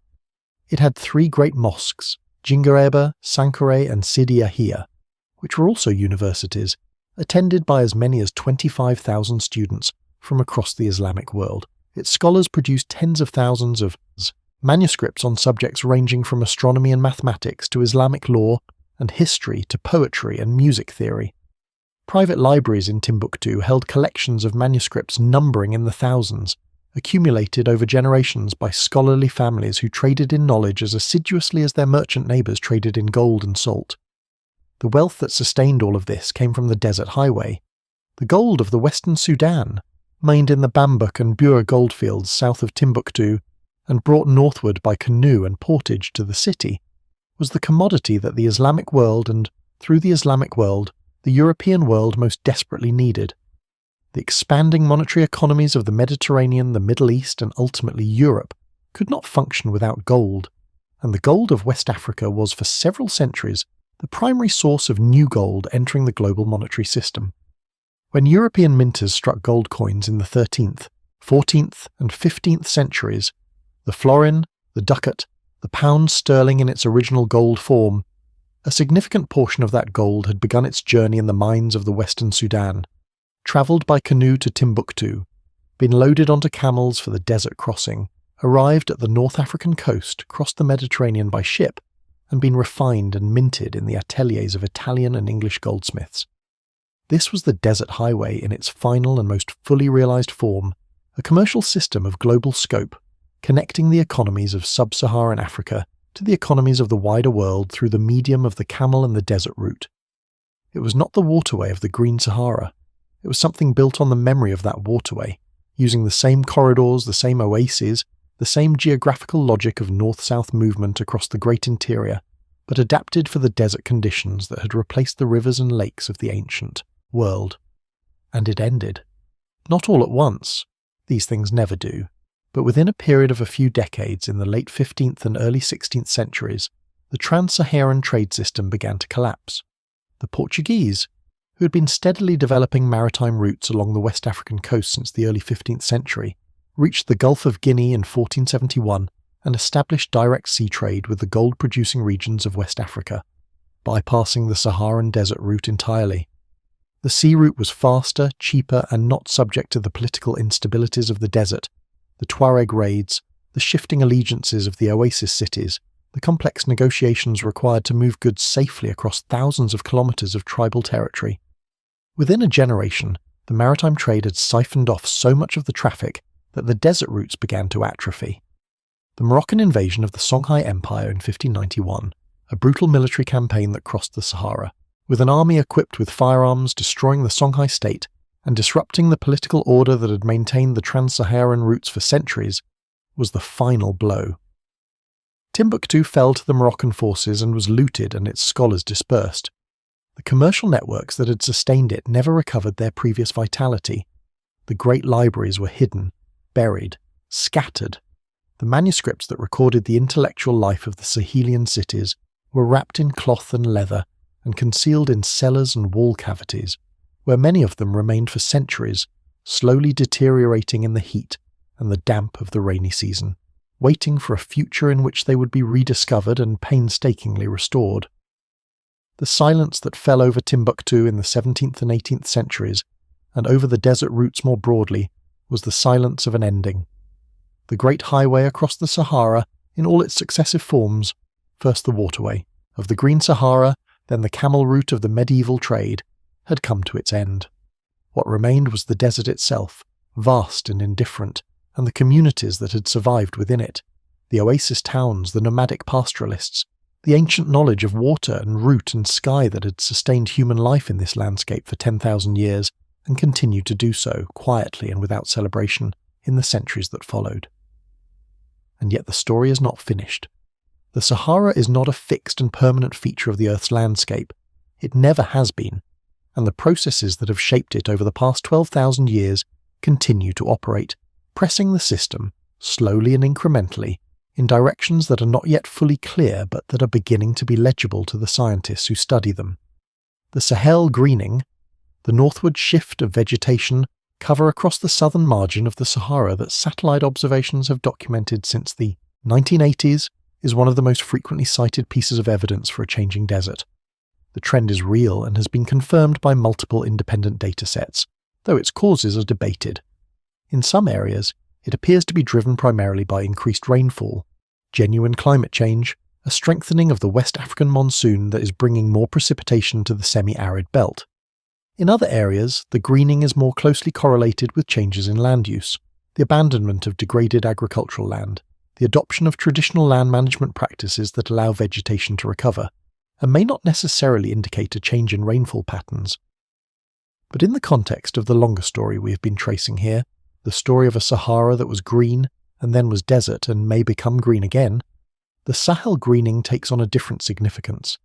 It is not merely a piece of environmental data, it is the latest installment in a narrative that began 12,000 years ago when the orbital mechanics of the solar system aligned to push the monsoon northward and transform the desert into a garden. Those orbital mechanics are, very slowly and very gradually, shifting again, not toward exactly the same configuration that produced the African humid period, but in a direction that some researchers believe could eventually drive another monsoon intensification, another northward push of the rains, another greening of the Great Desert. This is not a prediction. The science of future Saharan climate is genuinely uncertain, complicated by the superimposition of human-caused climate change on natural variability in ways that are not yet fully modelled. The general warming caused by greenhouse gas emissions is changing the temperature gradients between the Saharan land surface and the Atlantic Ocean in ways that could either strengthen or weaken the African monsoon, depending on the precise regional distribution of the warming. Some models project a wetter Sahel and a southward retreat of the desert margin under continued warming scenarios. Others project the opposite, a weakening of the monsoon and a further drying of the Sahel. The truth is probably spatially and temporally heterogeneous, some areas getting wetter, some getting drier, the changes playing out differently in different parts of the vast Saharan system. What is clear is that the question of the Sahara's future is not academic. The Saharan and Sahelian regions of Africa are home to hundreds of millions of people, most of them living in conditions of significant water scarcity, food insecurity, and climate vulnerability. The trajectories of drought and desertification that have affected the Sahel in recent decades. The droughts of the 1970s and 1980s that caused mass famines in Ethiopia, Sudan, Mali, and Niger. The ongoing shrinkage of Lake Chad, which has lost more than 90% of its surface area since the 1960s and has disrupted the livelihoods of the 30 million people who depend on it, are all part of the same story that began with the drying of the Green Sahara 5,000 years ago. Understanding that story better, understanding the mechanisms, the feedbacks, the tipping points, is not just a matter of scientific curiosity, it is a matter of human survival for a significant fraction of the world's population. The ancient aquifers beneath the desert, the fossil water that the Green Sahara's rains charged into the rock, and that is now being extracted by modern pumps for irrigation and urban water supply, are another dimension of this urgency. They are being used at a rate that is, in terms of geological time, instantaneous. The water that fell as rain over the Central Sahara during the African humid period and percolated into the Nubian sandstone aquifer system over a period of thousands of years is being consumed in decades. When it is gone, the communities and agricultural systems that depend on it will have to find other sources, and in a desert where surface water is almost non-existent and modern infrastructure is still limited in many areas, those alternative sources are not obvious. The story of the Green Sahara in this light is not just a story about the past. It is a story about the present and the future, about the fragility and the resilience of ecosystems, about the capacity of the Earth's climate system to shift dramatically and rapidly in ways that transform the conditions for human life, and about the ways in which the decisions made by one generation or by one geological epoch can shape the possibilities available to generations living thousands of years later. The people of the Green Sahara made no decisions that caused its drying. It was the orbital mechanics of the solar system, not their land use or their emissions, that brought the rains and then took them away. But the world they inherited, and the world they left behind, was nonetheless one that shaped everything that came after. We are their inheritors. The rivers they fished are buried under our sand. The lakes they sailed are the aquifers we drink from. The routes they travelled across the green landscape became the camel routes we romanticize in history books, which became the commercial arteries of medieval empires, which became the ghost highways of a desert that most people today experience, if at all, as an abstraction. A vast brown emptiness on a map, a source of the particular kind of sublime that comes from scale and heat and silence. But the abstraction conceals the real, and the real, the extraordinary. A live, inhabited, meaningful world that once existed, where the dunes now shift and the rock bakes in the afternoon sun, is recoverable in fragments and in implications by anyone patient enough to look. The rock art is still on the walls. The buried rivers are still traceable from orbit. The fossil bones are still in the sediment. The ancient DNA is still, in vanishingly small but sometimes recoverable quantities, in the teeth and the long bones of the people who lie in the lost graveyards of the lost world. And the fossil water is still underground, holding in its chemistry, in the ratios of its isotopes and the temperature signatures preserved in its molecular structure. The record of the rains that fell when the Sahara was green, and the monsoon reached the mountains and the rivers ran full to the sea.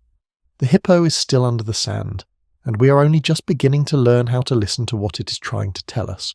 There is one more gift the Green Sahara gave to the world that is rarely mentioned in the context of climate history or archaeological surveys, and yet it may be one of the most consequential of all: the night sky.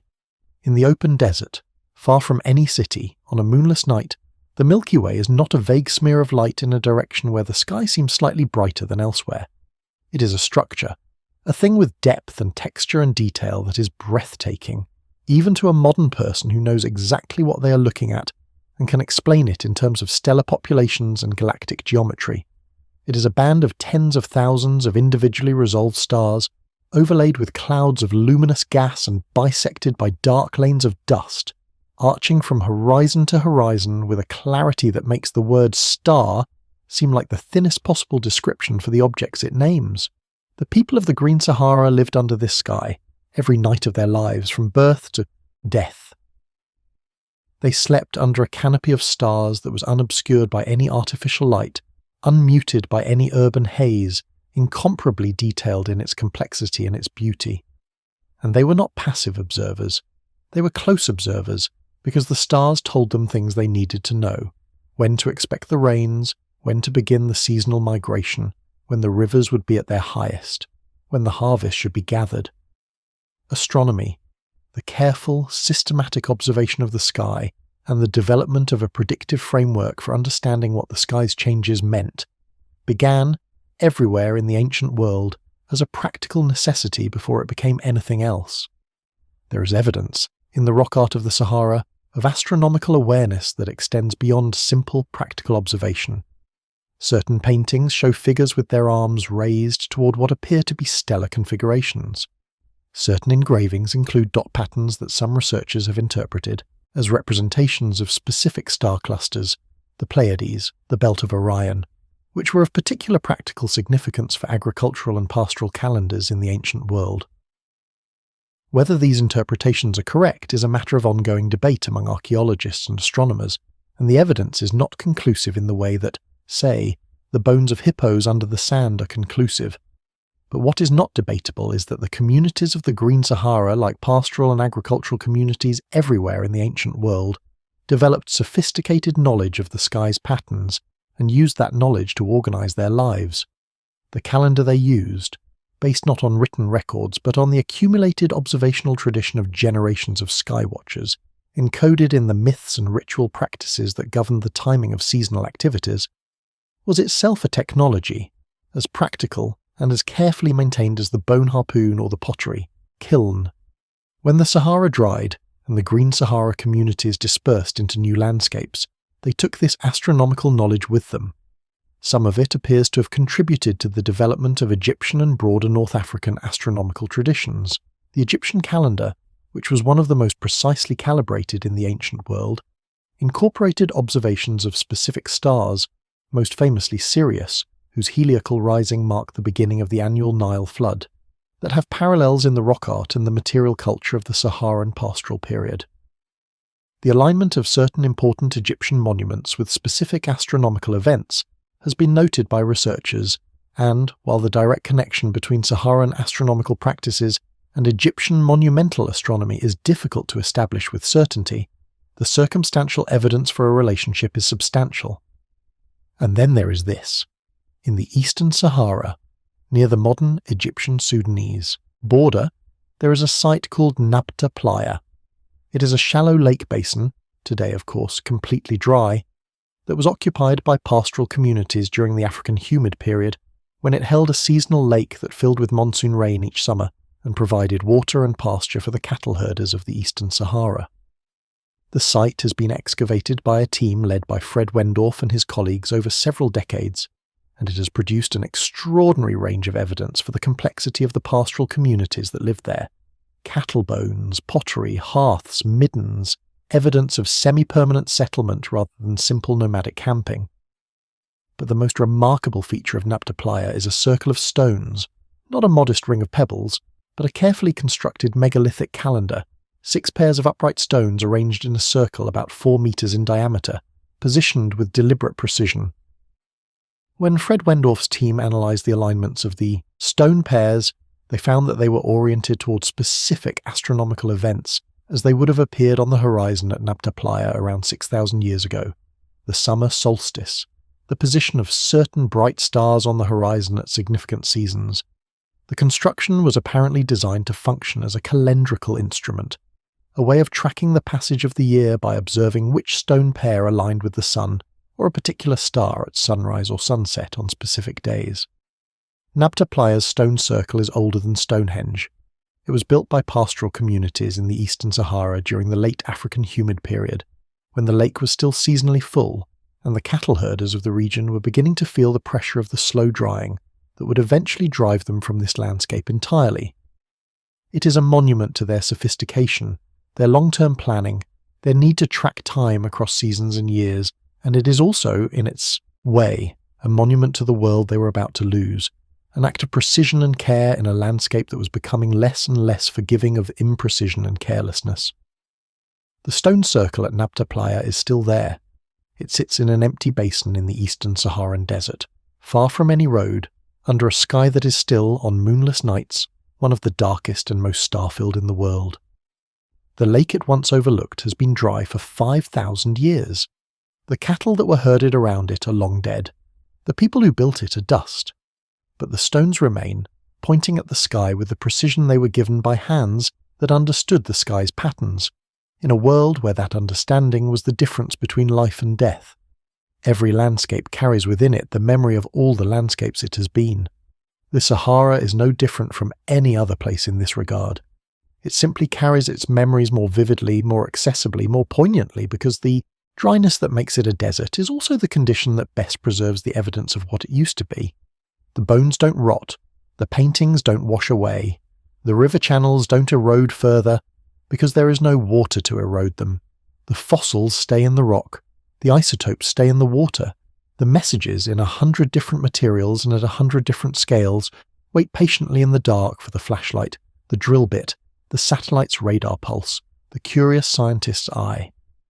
We are at a moment in the history of our understanding of this story when the pieces are coming together faster than at any previous time.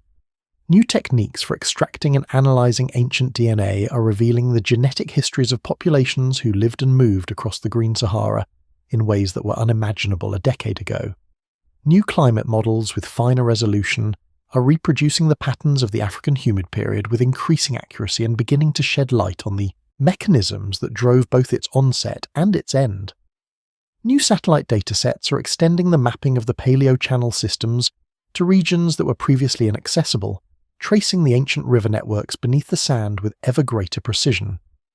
New radiocarbon dates from new sites are filling in the chronological picture of the Green Sahara's human occupation, pushing back some estimates and refining others, building up a temporal framework for the story that is becoming increasingly detailed and reliable.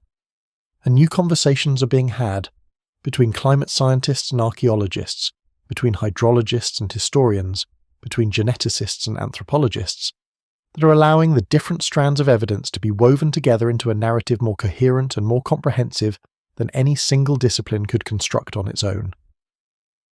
The Green Sahara is becoming one of the best documented episodes of past climate change and human adaptation in the geological record, a case study in the relationship between environment and civilization that has lessons for the present that go beyond the purely academic.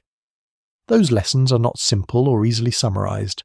The story of the Green Sahara is not a morality tale about environmental stewardship. The people who lived there did not cause the drying that destroyed their world, and the people who live in and around the modern desert are not simply suffering the consequences of the choices of their ancestors. The causes of the drying were entirely natural, operating on timescales that dwarf human agency. The people who responded to it were ingenious, adaptable, and resourceful. They did not simply die. They moved and they innovated and they built new worlds and new landscapes. But the story does remind us that the world we inhabit is not permanent. The landscapes we take for granted, the rivers that run where they have always run, the rains that fall where they have always fallen, the climates that support the agriculture and the cities and the ecosystems that we have organized our civilization around, are the products of a particular moment in geological time, a particular alignment of the earth and the sun, and the ocean currents, and the atmospheric systems that could, in principle, shift. They have shifted before. They will shift again. The question is not whether they will change. It is whether we understand the mechanisms of change well enough to anticipate what is coming, and whether we are wise enough to respond with the kind of flexibility and creativity that the people of the drying Sahara demonstrated as they walked away from their lakes and their rivers and their painted canyon walls and into the wider world. The people of the Green Sahara are gone, their names are gone, their languages are gone, the songs they sang and the stories they told and the prayers they spoke over their dead are gone. But they are not without legacy. They are in the genes of the people of North Africa and West Africa and the Nile Valley. They are in the cultural traditions of the Tuareg and the Berbers and the Egyptians. They are in the astronomical knowledge embedded in the stone circle at Nabta Playa and the calendar traditions of the Nile Valley civilizations. They are perhaps most directly of all in the water, the fossil water that they drank when it fell as rain, that they watched run in rivers across their green landscape, and that eventually seeped into the rock and has been waiting there ever since. in the dark and the silence of the deep aquifer, for someone to come and find it. And somewhere beneath the sand, the hippo is still there, as it always was, waiting, patient, full of time.